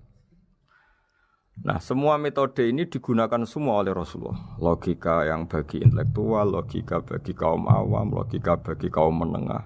Ya tidak awam, tidak intelektual. Semuanya digunakan. Semuanya jadi media untuk memastikan bahwa logika tauhid ini logika pilihan. Logika yang benar-benar logika. Sehingga dalam banyak ayat disebut agama ini liqaum yaqilun, liqaum yatafakkarun. Bagi kaum yang bisa berpikir, bagi kaum yang punya akal. Lalu kemudian kami teruskan alladzina yu'minuna bil ghaibi. Ini kata ghaibi bukan kayak dalam bahasa Indonesia misalnya setan atau hantu disebut barang gaib. Kata ghaibi dalam bahasa Arab adalah perbandingan atau lawan kata dari al-musyahad yang bisa disaksikan langsung lewat indera. Kita orang mukmin iman bahwa surga ada, padahal kita tidak pernah melihat surga. Kita mukmin iman bahwa neraka ada, padahal kita belum pernah melihat neraka. Ini sesuatu yang maghoba anil absor, yang mata kita tidak melihat, fisik kita tidak menyentuh. Kita pun iman. Asal sesuatu itu mansus ya, dikatakan secara eksplisit oleh Quran dan hadis. Kalau dalam bahasa usul fikih disebut al-mansus. Ciri mukmin diantaranya adalah yang paling pokok alladzina yu'minuna bil ghaibi. Iman dengan sesuatu yang enggak kelihatan. Lalu kemudian para ulama cara pandang beda-beda. Bedanya bukan karena mereka bertentangan enggak, tapi ini menurut kelas rasa yang berbeda-beda. Bagi orang-orang sufi, Allah itu tidak bisa dikatakan al-ghaib, sesuatu yang enggak kelihatan. Karena Allah itu begitu jelas, az-zahir. Kata orang sufi, Allah itu zahir. Begitu juga dalam Asmaul Husna disebut Allah itu az-zahir. Begitu jelas. Karena orang yang akalnya mapan, hatinya mapan, melihat satu lemari yang bagus, pasti langsung mensifati bahwa pembuatnya adalah orang yang hebat. Orang yang melihat mobil mewah atau pesawat yang canggih, pasti kepikiran pertama adalah pasti pembuatnya canggih. Sehingga eksistensi pembuat pesawat itu adalah orang hebat, itu langsung tertanam ketika melihat pesawat itu hebat. Bagaimana mungkin seseorang ragu akan kehebatan pembuat pesawat ketika melihat detail-detail pesawat? Pasti langsung kepikiran kalau pembuatnya itu hebat. Memutuskan bahwa pembuat pesawat hebat itu tidak harus ketemu yang membuat, juga tidak harus melihat. Tapi akal kita pasti meyakini pembuatnya itu hebat. Berarti keputusan menyimpulkan bahwa pembuatnya hebat adalah az-zahir begitu jelas. Begitu juga langit dan bumi, matahari semuanya tertata rapi. Air dengan fungsi manfaat yang sebegitu hebat, oksigen, semua tanaman, buah-buahan. Meskipun kita tidak pernah melihat Tuhan, tapi akal kita, nurani kita pasti berkeyakinan dan tahu betul pasti pembuatnya itu zat yang super hebat, super bijaksana. Sehingga dalam kategori ini Allah tidak bisa dikatakan sesuatu yang enggak tersentuh, yang enggak terjangkau. Allah itu az-zahir begitu jelas. Sehingga di antara Asmaul Husna disebut az-zahir. Sebab itu saya menganjurkan atau saya punya saran bahwa alladzina yu'minuna bil ghaibi itu contoh paling mudah itu kayak surga, kayak neraka. Kalau Allah sendiri itu az-zahir, mudah diketahui. Karena tadi orang yang melihat pesawat canggih pasti saat itu juga berkeyakinan dan itu pasti benar, pasti pembuatnya juga canggih. Nah, di sini disebut alam raya ini ayat, semuanya itu bukti kekuasaan Allah. Dalam syair-syair orang sufi masyhur sekali itu wa fi kulli syai'in lahu ayatun yadullu ala annahul wahidu. Setiap sesuatu kejadian di alam raya adalah bukti keesaan Allah, bukti eksistensi Allah Subhanahu wa taala. Sehingga dalam satu kisah normalnya orang itu paling tahu itu dengan dirinya sendiri. Karena dia adalah dia. Tapi kalau Imam Sibawayh seorang pakar nahwu mengatakan a'raful ma'arif Allah. Di alam raya ini yang paling mudah dikenali itu ya Allah, pencipta. Karena andai kan kita sendirian di hutan, kemudian kita mulai punya akal. Kita mungkin tidak tahu diri kita ini siapa. Tapi setidaknya kita langsung menyimpulkan bahwa kita tidak bisa menciptakan diri kita sendiri. Ketika kita berkesimpulan tidak bisa menciptakan diri kita sendiri, pasti kita terus berkesimpulan ada di luar kita yang menciptakan kita. Nah, sebab itu kenapa sifat mencipta ini yang pertama kali dikenalkan oleh Allah kepada nabinya untuk dikenalkan kepada umatnya. Yaitu disebut Iqra bismi rabbikal ladzi khalaq. Muhammad, bacalah dengan nama Tuhanmu. Sifat Tuhan yang paling mudah dikenali oleh siapapun adalah sifat pencipta. Karena ketika seseorang yakin dia lahir sudah ada bumi, dia lahir sudah ada langit, dia pasti akan tahu bahwa dia ada penciptanya. Sehingga paling mudah mensifati Allah atau mensifati Tuhan adalah bismi rabbikal ladzi khalaq. Terus kemudian di antara ciri orang baik adalah wa yuqimunas shalat. Kemudian beriman kepada yang gaib, menegakkan salat. Kata menegakkan adalah dari kata menjaga aturan-aturan atau sesuai aturan-aturan salat. Kita tahu dalam salat ini ada beberapa syarat yang harus dipenuhi. Misalnya harus wudu, harus suci di tempat yang suci. Terus ada syarat-syarat dalam internal salat, dia harus baca Fatihah, harus tumakninah, macam-macam. Itu eksistensi definisi salat. Kemudian kata berdiri juga diartikan para ulama, eksistensi sholat harus diketahui secara publik, secara sosial. Karena sesuatu itu punya eksistensi kalau jadi konsensus atau diakui oleh publik. Di sini agama mewajibkan sholat jamaah. Kata banyak ulama, jamaah itu fardu kifayah, bahkan ada yang mengatakan fardu ain. Harus dijalankan orang banyak secara massal dan harus di tempat yang terbuka. Sehingga kata para ahli fikih, andaikan ada orang jamaah di dalam rumah tidak diketahui oleh banyak orang, belum mencukupi atau belum menggugurkan kewajiban jamaah. Sehingga eksistensi sholat harus diketahui secara publik. Sehingga dulu Rasulullah itu kalau sholat ya di masjid dan masjidnya terbuka. Sampai sekarang kita pun menyaksikan semua umat Islam kalau sholat di masjid yang terbuka. Sehingga dunia non-muslim pun tahu bahwa dalam Islam ada ritual, ya, ada ibadah yang bernama sholat. Hikmah kedua dengan cara terbuka seperti ini, sholat itu menjadi gak pernah rubah mulai zaman Nabi sampai kiamat. Dengan tradisi jamaah berarti kaifiyah atau cara sholat ini permanen. Bapak kita sholat ya seperti itu, imam seperti itu, anak cucu kita akan meniru kita ya seperti itu. Sehingga gak ada varian-varian yang hanya berdasar subjektivitas musolli yang sholat. Taruh saja kita misalnya jadi seorang sufi yang baru takut sama Allah atau baru usul kalau dalam bahasa sufi. Kemudian kita sholat sendiri di rumah, mungkin dengan gaya menangis, terseduh-seduh, macam-macam. Ini tentu tidak baik sebagai standar sholat. Begitu juga ada anak atau pedagang yang kesusu atau tergesa-gesa, kemudian sholat hanya sekian, 2 menit, 1 menit. Ini juga agak baik. Meskipun itu boleh dilakukan individu-individu, tapi kalau dalam sholat jamaah, orang harus manut imam, dan ada standarnya, misalnya tumaknina itu biqadri subhanallah, jadi ada ukurannya. Ini penting saya utarakan bahwa hikmah jamaah itu bukan sekedar dapat pahala 27 kalau sendiri, dapat pahala 1 itu enggak. Tapi ini menjaga eksistensi sholat supaya ya seperti ini terus sampai kiamat. Sehingga orang Indonesia atau orang Afrika, orang mana saja, itu ketika haji atau ketika saling berkunjung di negara lain, itu enggak akan kaget dengan cara-cara sholatnya, karena seluruh dunia kaifiyahnya caranya sama. Ini semua barokah dari jamaah. Maka Rasulullah itu enggak banyak ngendikan tentang caranya sholat, beliau hanya ngendikan shollu kama ra'aitumuni usolli. Sudahlah kamu pokoknya makmum saya, nanti caranya kamu sholat sama seperti saya seperti ini. Sehingga kata menegakkan sholat adalah bisa kita tegakkan kalau kita aparat negara ya bikin-bikin aturan supaya eksistensi sholat gak terganggu. Kalau kita seorang kultural juga mensuasanakan sholat dan supaya kefiahnya atau caranya sholat ini benar kita tradisikan jamaah. Sehingga anak kecil ngikuti yang besar, yang bodoh ngikuti yang pinter dengan satu cara. Itu barokahnya jamaah. Sehingga wa yuqimunas sholat itu sholat kita dirikan baik secara personal dengan cara-cara tumaknina, kita suci di tempat yang suci, maupun kita tegakkan, kita maklumatkan, kita jadikan konsensus bahwa sholat ya seperti ini. Sehingga ada khayal-khayal lagi dalam Islam.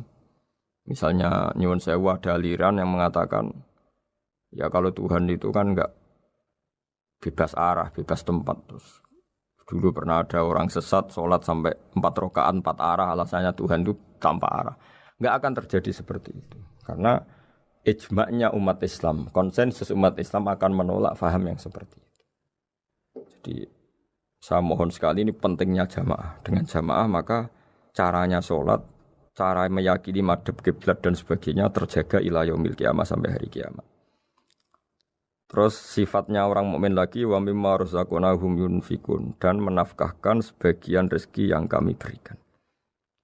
Ya ini termasuk zakat, sedekah. Jadi ada sebuah riwayat mengatakan inna fil mali haqqon. Harta itu ada haknya, yaitu zakat. Tapi ada juga saran inna fil mali haqqon siwa zakat, di luar keharusan zakat juga ada hak-hak kita untuk memberikan sebagian rezeki kita. Taruh saja misalnya saya punya uang 10 juta. Secara nisab zakat belum sampai 1 nisab. Karena 1 nisab itu sama dengan nilai 84 gram emas. Itu kalau diuangkan, kalau 500 ribu ya sekitar 42 juta. Tapi kita sebelum punya 1 nisab pun tetap ada keharusan mengeluarkan sebagian. Yaitu tentu dalam fikih kita wajib mengeluarkan uang untuk anak kita, untuk istri kita. Itu yang wajib-wajib. Kemudian ada sosial, kita nyumbang masjid, nyumbang yatim piatu, macam-macam. Sehingga kata para ulama, ciri utama mukmin diantaranya adalah melakukan zakat, baik zakat yang fardu maupun zakat yang sunat. Karena kata zakat itu dimaknai fardu, sebetulnya definisi para ahli fikih untuk membedakan zakat yang wajib dengan sedekah. Tapi sebetulnya zaman dulu enggak ada seperti itu. Zakat itu maknanya bersihkan harta. Sedekah dari kata sedekah bukti benarnya iman. Jadi sedekah dari kata dari kosakata sedekah yasduqu sidqan, sesuatu yang membuktikan kita loyal itu disebut sedekah. Kita nikah, mas kawin di bahasa Arab kan sedekah dari kata sedekah juga. Kita bukti iman, loyal, kita sedekah. Bukti bahwa kita teman akrab disebut siddiq atau sodik. Kalau dalam bahasa Arab teman namanya juga sodik karena cara bertemanan secara benar, secara loyal. Sehingga wa mimma razaqnahum yunfikun ini ya memasukkan zakat yang dalam terminologi fikih yaitu zakat yang zakat al-wajibah atau zakat yang dengan makna lughat yaitu ya artinya asal membersihkan harta kita entah lewat zakat, sedekah, hadiah kepada orang-orang yang kita hormati, semuanya juga masuk dalam definisi zakat atau wa mimma razaqnahum yunfikun. Kemudian sifat terakhir dari orang muttaqin adalah walladzina yu'minuna bima unzila ilaika wa ma unzila min qablika bil akhirati hum yuqinun ulaika ala hudam mir rabbihim wa ulaika humul muflihun. Di sini diterjemah mereka yang beriman kepada kitab yang kami turunkan kepadamu dan yang diturunkan sebelum kamu. Ini kata yang diturunkan sebelum kamu penting sekali karena ciri utama Nabi adalah dia tidak pernah beda dengan Nabi sebelumnya. Karena kebenaran tauhid pasti tunggal. Nabi-nabi dulu pasti mengajarkan tauhid, hanya menyembah Allah. Enggak mungkin nabi berikutnya kemudian bikin ajaran baru dalam tauhid. Sehingga andaikan semua kitab Injil, Taurat itu masih versi yang orisinil, pasti enggak ada yang beda dengan Quran. Karena ciri utama kebenaran adalah iman dengan Quran dan iman kepada kitab yang diturunkan sebelum Al-Quran. Wabil akhirati hum yuqinun, mereka juga yakin akan datangnya hari akhir. Itu bisa disebut yaumul ba'ats. Terus ketika semua kriteria itu terpenuhi baru ulaika ala hudam mir rabbihim wa ulaika humul muflihun. Mereka itulah yang berada pada petunjuk Allah dan merekalah orang-orang yang berbahagia. Para pendengar sahabat Indonesia, semoga kajian ini bermanfaat. Dan ini mulai ayat 1 sampai 5 dalam surat Al-Baqarah, yaitu surat yang dalam tartibnya mushaf nomor 2 setelah Fatihah. Jadi kalau dalam ulumul Quran disebut ada surat yang berdasar nuzulul Quran, yaitu surat Iqra, kemudian Mudaththir. Ada urutan surat yang berdasar tartibul mushaf, yaitu yang kita punyai sekarang, yaitu Fatihah, terus Baqarah dan seterusnya. Dan urutan-urutan ini pun sesuai petunjuk Rasulullah SAW. Saya kira demikian. Mohon maaf atas semua kesalahan. Wassalamualaikum warahmatullahi wabarakatuh.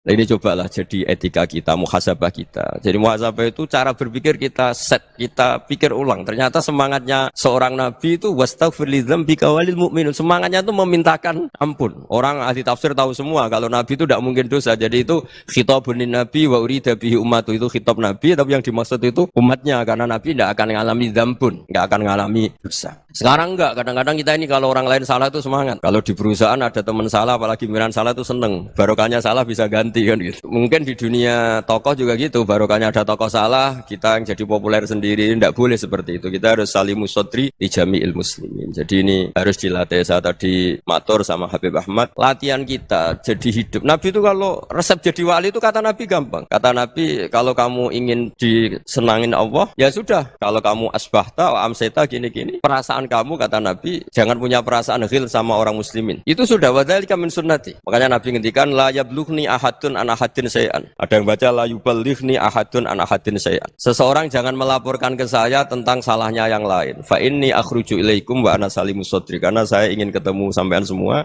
dalam keadaan salimus sadri, tidak punya perasaan apa-apa.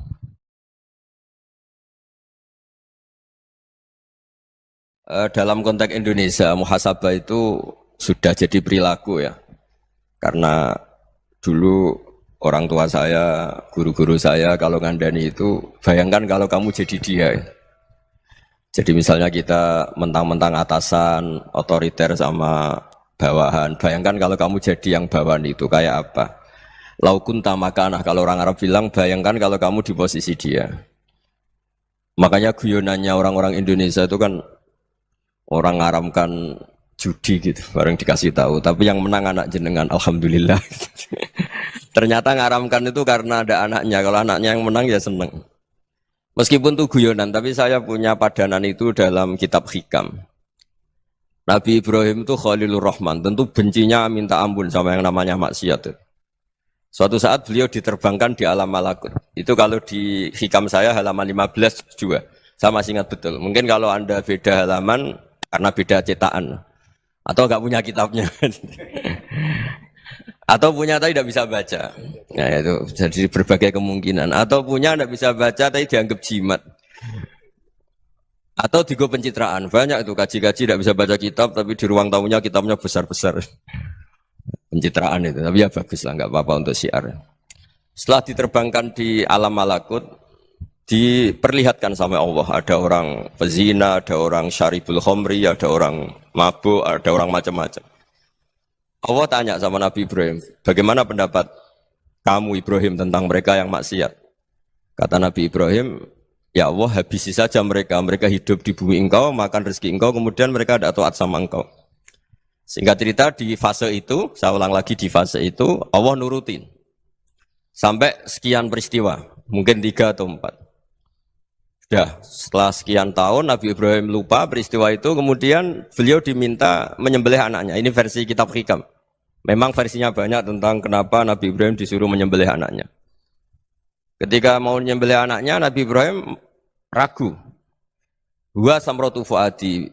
Anak saya ini buah hati saya, kenapa engkau suruh menyembelih? Terus kata Allah, apa kamu tidak ingat ketika kamu saya angkat di alam malakut, kemudian kamu usul bunuh-bunuh, saya tidak mempertimbangkan usul Anda, tapi kenapa sekarang saya merintahkan kamu mikir? Gitu. Terus, ya karena ini anak saya ya Allah. Terus kata Allah, rumang samu wong sumpukon mata ini gak gawean kau sing gawe kowe enak wae usul mata ini. Jadi sebenarnya saya yang bikin, kemudian Anda enak aja usul membunuh. Semenjak itu Nabi Ibrahim itu di eranya itu asfaqun nas, orang paling sayang sama manusia. Karena kadang kita keras itu ya kebetulan itu udah anak kita, ada keluarga kita. Cara orang Jawa itu kan gitu ya, kalau ada perempuan terus macak yang macam-macam pakai sepeda motor cowok terus wah itu luput suwuk, semoga-moga gini. Tapi setelah dikasih tahu, niku ponakane jenengan, semoga-moga selamat. Jadi jangan-jangan kemarin ahli ma'asi itu kebetulan itu tidak keluarga kita. Kalau keluarga kita yang pernah salah pada kita, semangat kita mintakan maaf. Jangan-jangan kita didikte hukum sosial gitu. Jadi orang yang salah, kebetulan itu orang yang menservis kita. Atau keluarga kita, atau orang dekat kita. Jangan-jangan semangat kita mintakan ampun. Tapi kalau sama orang lain, kebetulan musuh kita semangatnya minta itu kena adab. Nah ini yang nggak boleh dalam Islam. Islam mengajarkan niru Rasulullah SAW, Nabi itu rahmatal lil alamin. Bahkan kemarin saya ngaji virtual sama beberapa habaib, ada Habib Ali Al-Jufri dari Mesir, ada Habib Alwi dari Kuitang, ada Habib Nabil Al-Musawa. Dari sekian habaib itu saya masih ingat diantaranya yang didawuhkan rahmatan lil alamin itu ketika Nabi adahu kaumuh, disakiti oleh kaumnya, dan itu mereka masih kafir semua. Itu mereka dapat doanya Nabi Allah mahdi qaumi fa innahum la ya'lamun. Kayak apa baiknya Nabi, orang yang menyakiti, yang melukai, tapi Nabi masih berdoa mahdi qaumi fa innahum la ya'lamun. Sayyidina Umar dapat doanya Nabi itu yakhina kana kafiran, ketika masih kafir didoakan. Allahumma izzil Islam bi Umar. Itu ketika masih kafir. Itu pelajaran bagi kita bahwa yang sedang tidak cocok pun itu berdapat doa kita. Ya doa supaya kondisi kita baik, hari tambah baik. Karena agama ini, saya berkali-kali bilang, limangka nayarjuwa hawal yawmal akhir. Agama ini diperuntukkan bagi yang selalu punya harapan pada Allah Subhanahu wa Ta'ala. Saya cerita muhasabah ini tentang hubungan kita dengan Allah. Di Indonesia itu banyak orang fasik, banyak orang nakal. Ya di mana-mana orang nakal itu ya mayoritas, wa aksaruhum fasikun. Tapi berkahnya harapan. Mungkin saya kira nakal sok benda, mungkin saya kira sholat sok ben sholat, mungkin sekarang belum sakhok, belum dermawan, suatu saat dermawan.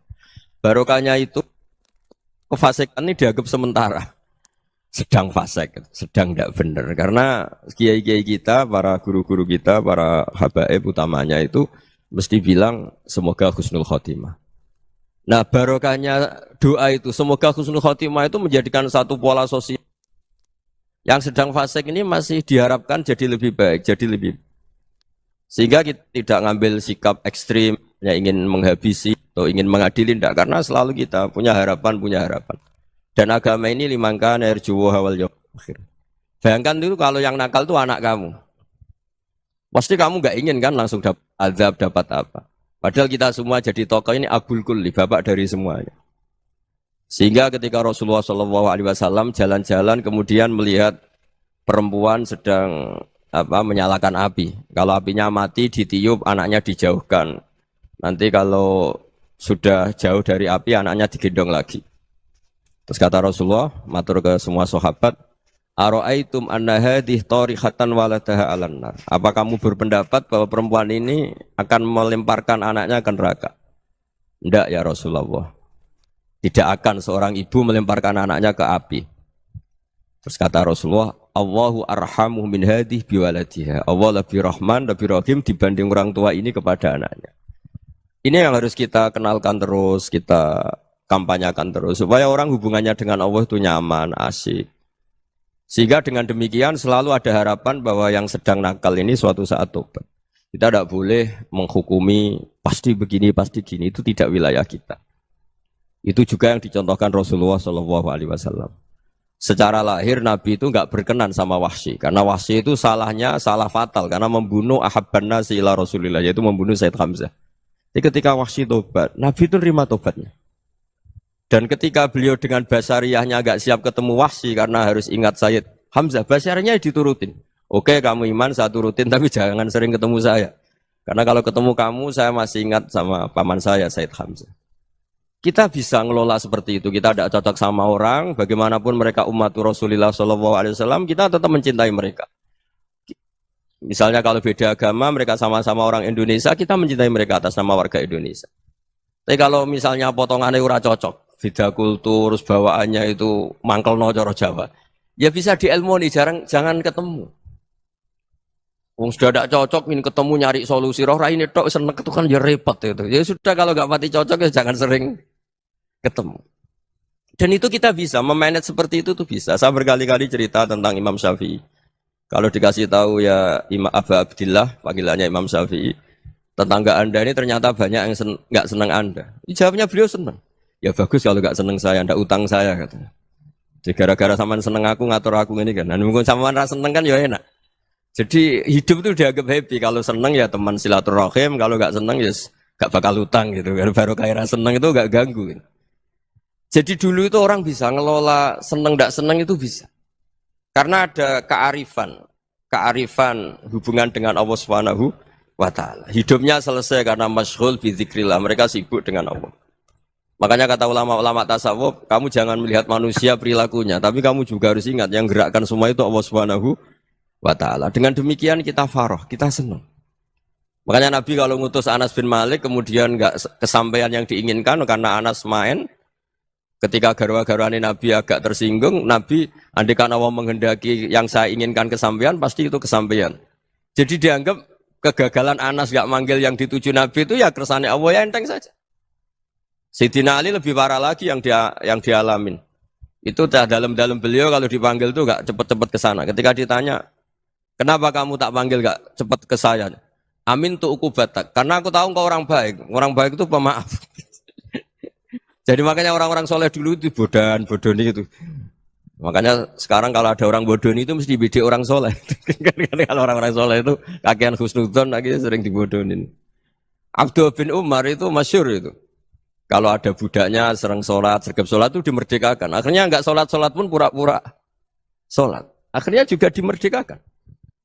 Ketika ditanya, kenapa engkau merdekakan? Padahal mereka sholatnya menipu engkau, kata pembisik-pembisik itu.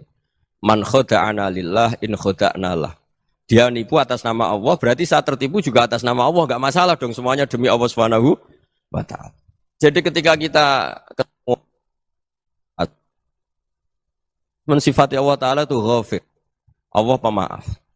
Jangan kamu enggak fair untuk diri kamu nyifati Allah ghafir, pada orang lain Allah kamu sifati syadidul iqab.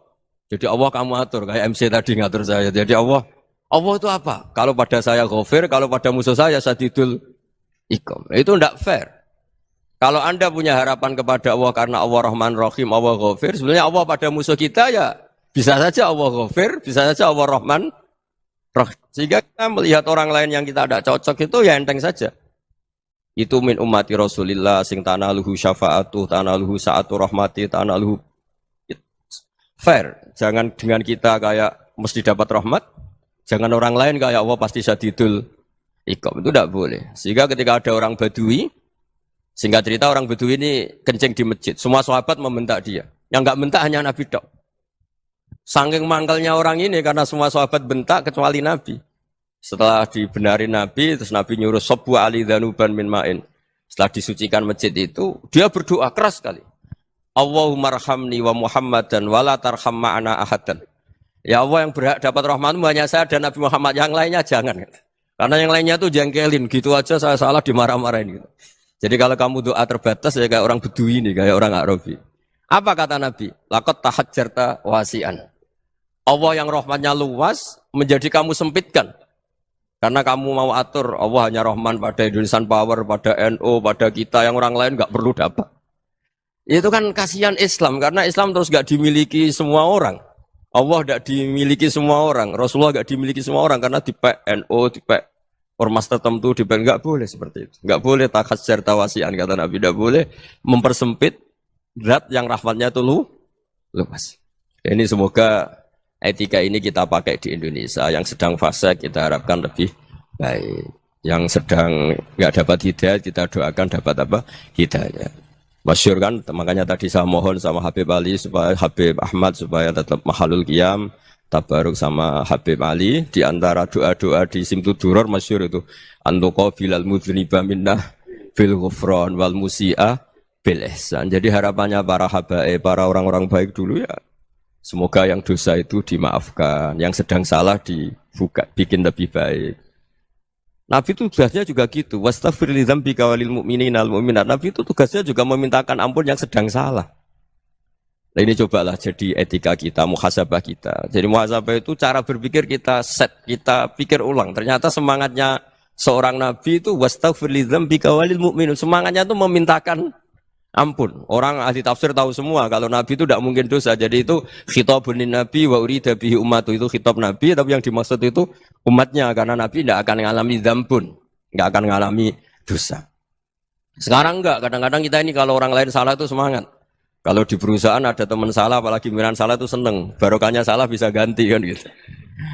Jadi kalau mungkin di dunia tokoh juga gitu, barokahnya ada tokoh salah, kita yang jadi populer sendiri, tidak boleh seperti itu. Kita harus salimus sodri di jami'il muslimin. Jadi ini harus dilatih. Saya tadi matur sama Habib Ahmad, latihan kita jadi hidup. Nabi itu kalau resep jadi wali itu kata Nabi gampang. Kata Nabi, kalau kamu ingin disenangin Allah, ya sudah. Kalau kamu asbahta, amseta, gini-gini, perasaan kamu, kata Nabi, jangan punya perasaan ghil sama orang muslimin. Itu sudah, wadzalika min sunnati. Makanya Nabi ngendikan, la yablughni ahadun an ahadin syai'an. Ada yang baca, la yuballighni ahadun an ahadin syai'an. Seseorang jangan melaporkan ke saya tentang salahnya yang lain. Fa inni akhruju ilaikum wa ana salimus sadri. Karena saya ingin ketemu sampean semua dalam keadaan salimus sadri, tidak punya perasaan apa-apa. Karena kalau nurutin membisik, nurutin informasi itu ya repot. Karena orang pasti sepihak. Ada kiai yang top, datang ke kampung-kampung ning desa-desa. Kata yang seneng itu punya akhlak. Wah itu bagus orang besar datang ke kampung-kampung. Kata yang enggak seneng, oh itu jobnya kiai kecil kok diambil, itu kan ya kasihan itu kan sudut pandang. Makanya saya sering bilang, akal kita ini cukup untuk mentasdik Rasulullah Shallallahu Alaihi Wasallam. Meskipun perasaan kita kadang orang Jawa itu beda. Saya berkali-kali bilang sama peneliti dari Jogja, kenapa sih Gus para nabi itu kok poligami istrinya banyak? Nabi Dawud katanya itu berapa? Nabi Sulaiman malah jumlahnya agak terbatasin. Nabi Muhammad itu paling sedikit. Saya tanya gini, perempuan itu orang lemah, jadi kalau nolong orang satu gimana baik, kalau nolong orang dua ya lebih baik, ya sudah kira-kira seperti itu.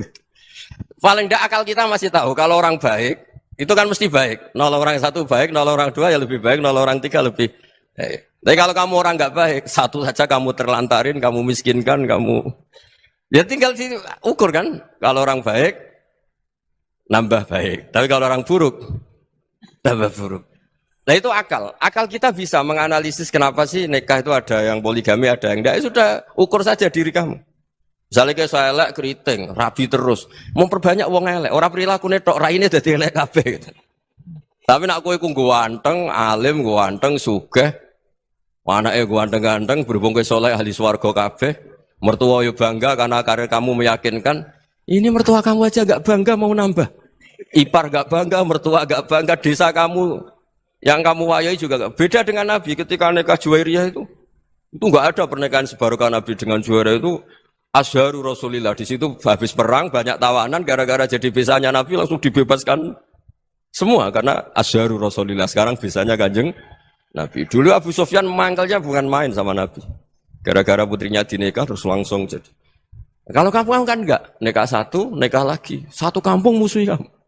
Karena istri pertama ya cemburu, yang kedua agak bangga.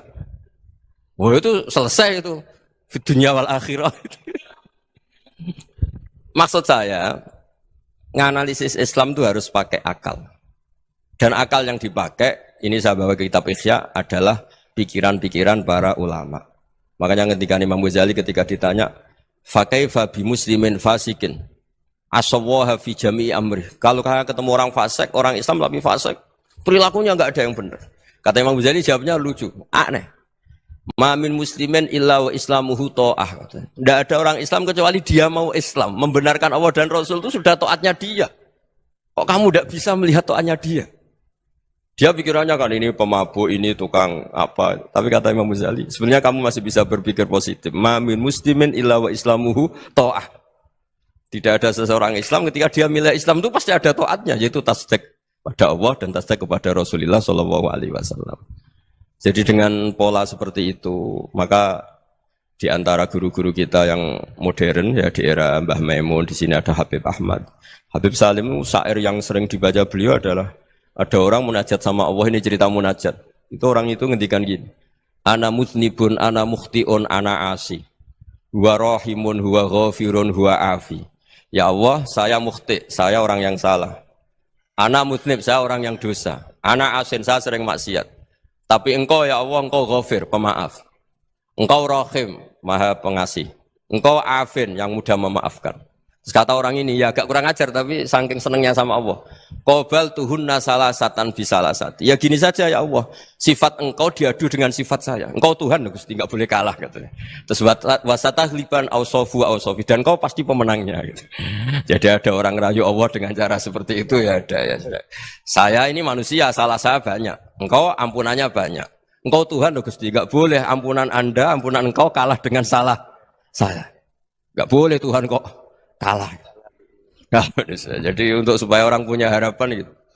Banyak juga wali-wali yang jadab ketika datang ke makam Rasulullah SAW. Itu kalau dongo ya agak kacau sebetulnya, cara syariat agak kacau. Ya Allah, engkau punya dua pilihan. Jika engkau menjadikan saya soleh, surah habibu, yang senang kekasihmu, yaitu Rasulullah SAW. Tapi jika engkau menjadikan saya fasik, surah aduwuk, yang senang itu setan. Monggo jenengan mau menyenangkan kekasih jenengan, mau menyenangkan musuh jenengan, monggo. Jenengan bebas kok memilih. Nah, mestinya Allah ya senang menyenangkan kekasihnya. Jadi ya, intinya Allah dipaksa untuk menjadikan dia orang soleh gitu. Jadi kayak kemarin itu Pak Bus siapa? Yang kesini itu yang sama jenengan. Kuliah ke sini itu sama Habib Ahmad. Saya pertama enggak mau, lama-lama Habib Ahmad. Ini gimana, Gus? Orang taunya saya dekat jenengan, kalau enggak kasil saya waduh. Ini kayak doanya wali yang tadi. Enggak punya pilihan, Bu. Enggak ada pilihan ini. Jadi saya mohon muhasabah itu dimulai cara berpikir. Makanya di sini sebetulnya tag ini supaya dapat barokahnya Ihya. Ini kitab yang disenangi para habaib, para ulama. Sebetulnya tag di muhasabah itu redaksinya gini ya, yang lengkap.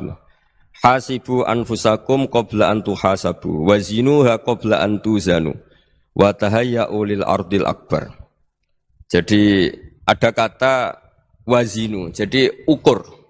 Perilaku Anda ini diukur, ditakar. Misalnya kita sebagai suami kan ya punya hal-hal yang kita tidak ideal. Cara wong Jawa mesti pesek. Cara rezeki ya pas-pasan itu. Dan kita juga kalau, makanya nggak boleh tanya istri begini, apa saya cinta pertama Anda? Pasti Anda kecewa. Orang jadi istri hanya korban terakhir gitu. Sudah. Karena orang kalau ngelamar kemana-mana nggak jadi, yang jadi istri itu pasti korban terakhir gitu. Jarang istri pilihan pertama, jarang. Ayo semua yang nikah. Rata-rata itu pilihan Anda pertama Pak, dari sekian ditolak di mana-mana terus. Ya perempuan terakhir. Kamu juga korban terakhir gitu. Itu wali-wali dulu kalau ngandani kita itu sederhana. Antal, ini masyhur diceritakan Habib Zain bin Semit dalam kitab Al-Manhajus Sawi. Anta lam tajid min nafsika kullama turid. Fa kaifa turidu min ghairika kullama turid. Kamu yang ingin ideal saja, kamu tidak menemukan pada diri kamu untuk menjadi ideal. Kamu kan ingin ganteng, ingin punya uang banyak, ingin perilaku Anda sempurna. Anda saja yang punya keinginan tidak bisa mewujudkan keinginan Anda sendiri. Fa kaifa turidu min ghairika ma turid. Jadi anta lam tajid min nafsika kullama turid. Fa kaifa turidu min ghairika kullama turid. Kamu yang punya keinginan saja. Misalnya saya ingin punya uang banyak, perilaku saya selalu benar, enggak pernah salah. Loh, saya yang ingin saja dengan diri saya enggak bisa untuk benar terus. Kok kamu berharap orang lain selalu benar? Jadi anta lam tajid ya sama. Kalau kamu menuntut istri kamu itu ramah, neriman, apa kamu neriman sama wajah istri Anda gitu? Engko yo pola ning dindi jajaki sana jajaki sini, kamu sendiri ndak kona apa. Jadi itu nasihat yang luar biasa. Anta lam tajid min nafsika kullama turid, fa kaifa turidu min ghairika kullama turid. Kamu mau menghormati semua orang, ndak mau kan? Kemudian Anda berharap semua orang menghormati kamu. Kamu tidak ingin kan orang lain semua menghujat kamu. Sementara kamu enak aja menghujat orang lain. Makanya Rasulullah SAW itu luar biasa ketika bikin kaidah sosial. Apa la yu'minu ahadukum hatta yuhibba li akhihi ma yuhibbu li nafsihi. Jadi kalau ukuran iman itu sederhana. Kalau sesuatu itu baik, nyaman bagi Anda, ya bayangkan itu pada teman Anda. Misalnya Anda bangun tidur sudah acak-acakan, nggak punya uang, utang jatuh tempo, kan nggak ingin ketemu orang. Ya kamu jangan bertamu ke jenis ini, karena dengan kamu yang alami juga gak siap ketemu orang. Makanya ada Habib Alim itu dilapuri sama seseorang. Beb, dulu teman saya itu ketika saya kaya itu sering main ke saya. Setelah saya miskin, mereka tidak main ke saya. Kata Habib itu bagus, suna'u begitu itu bagus.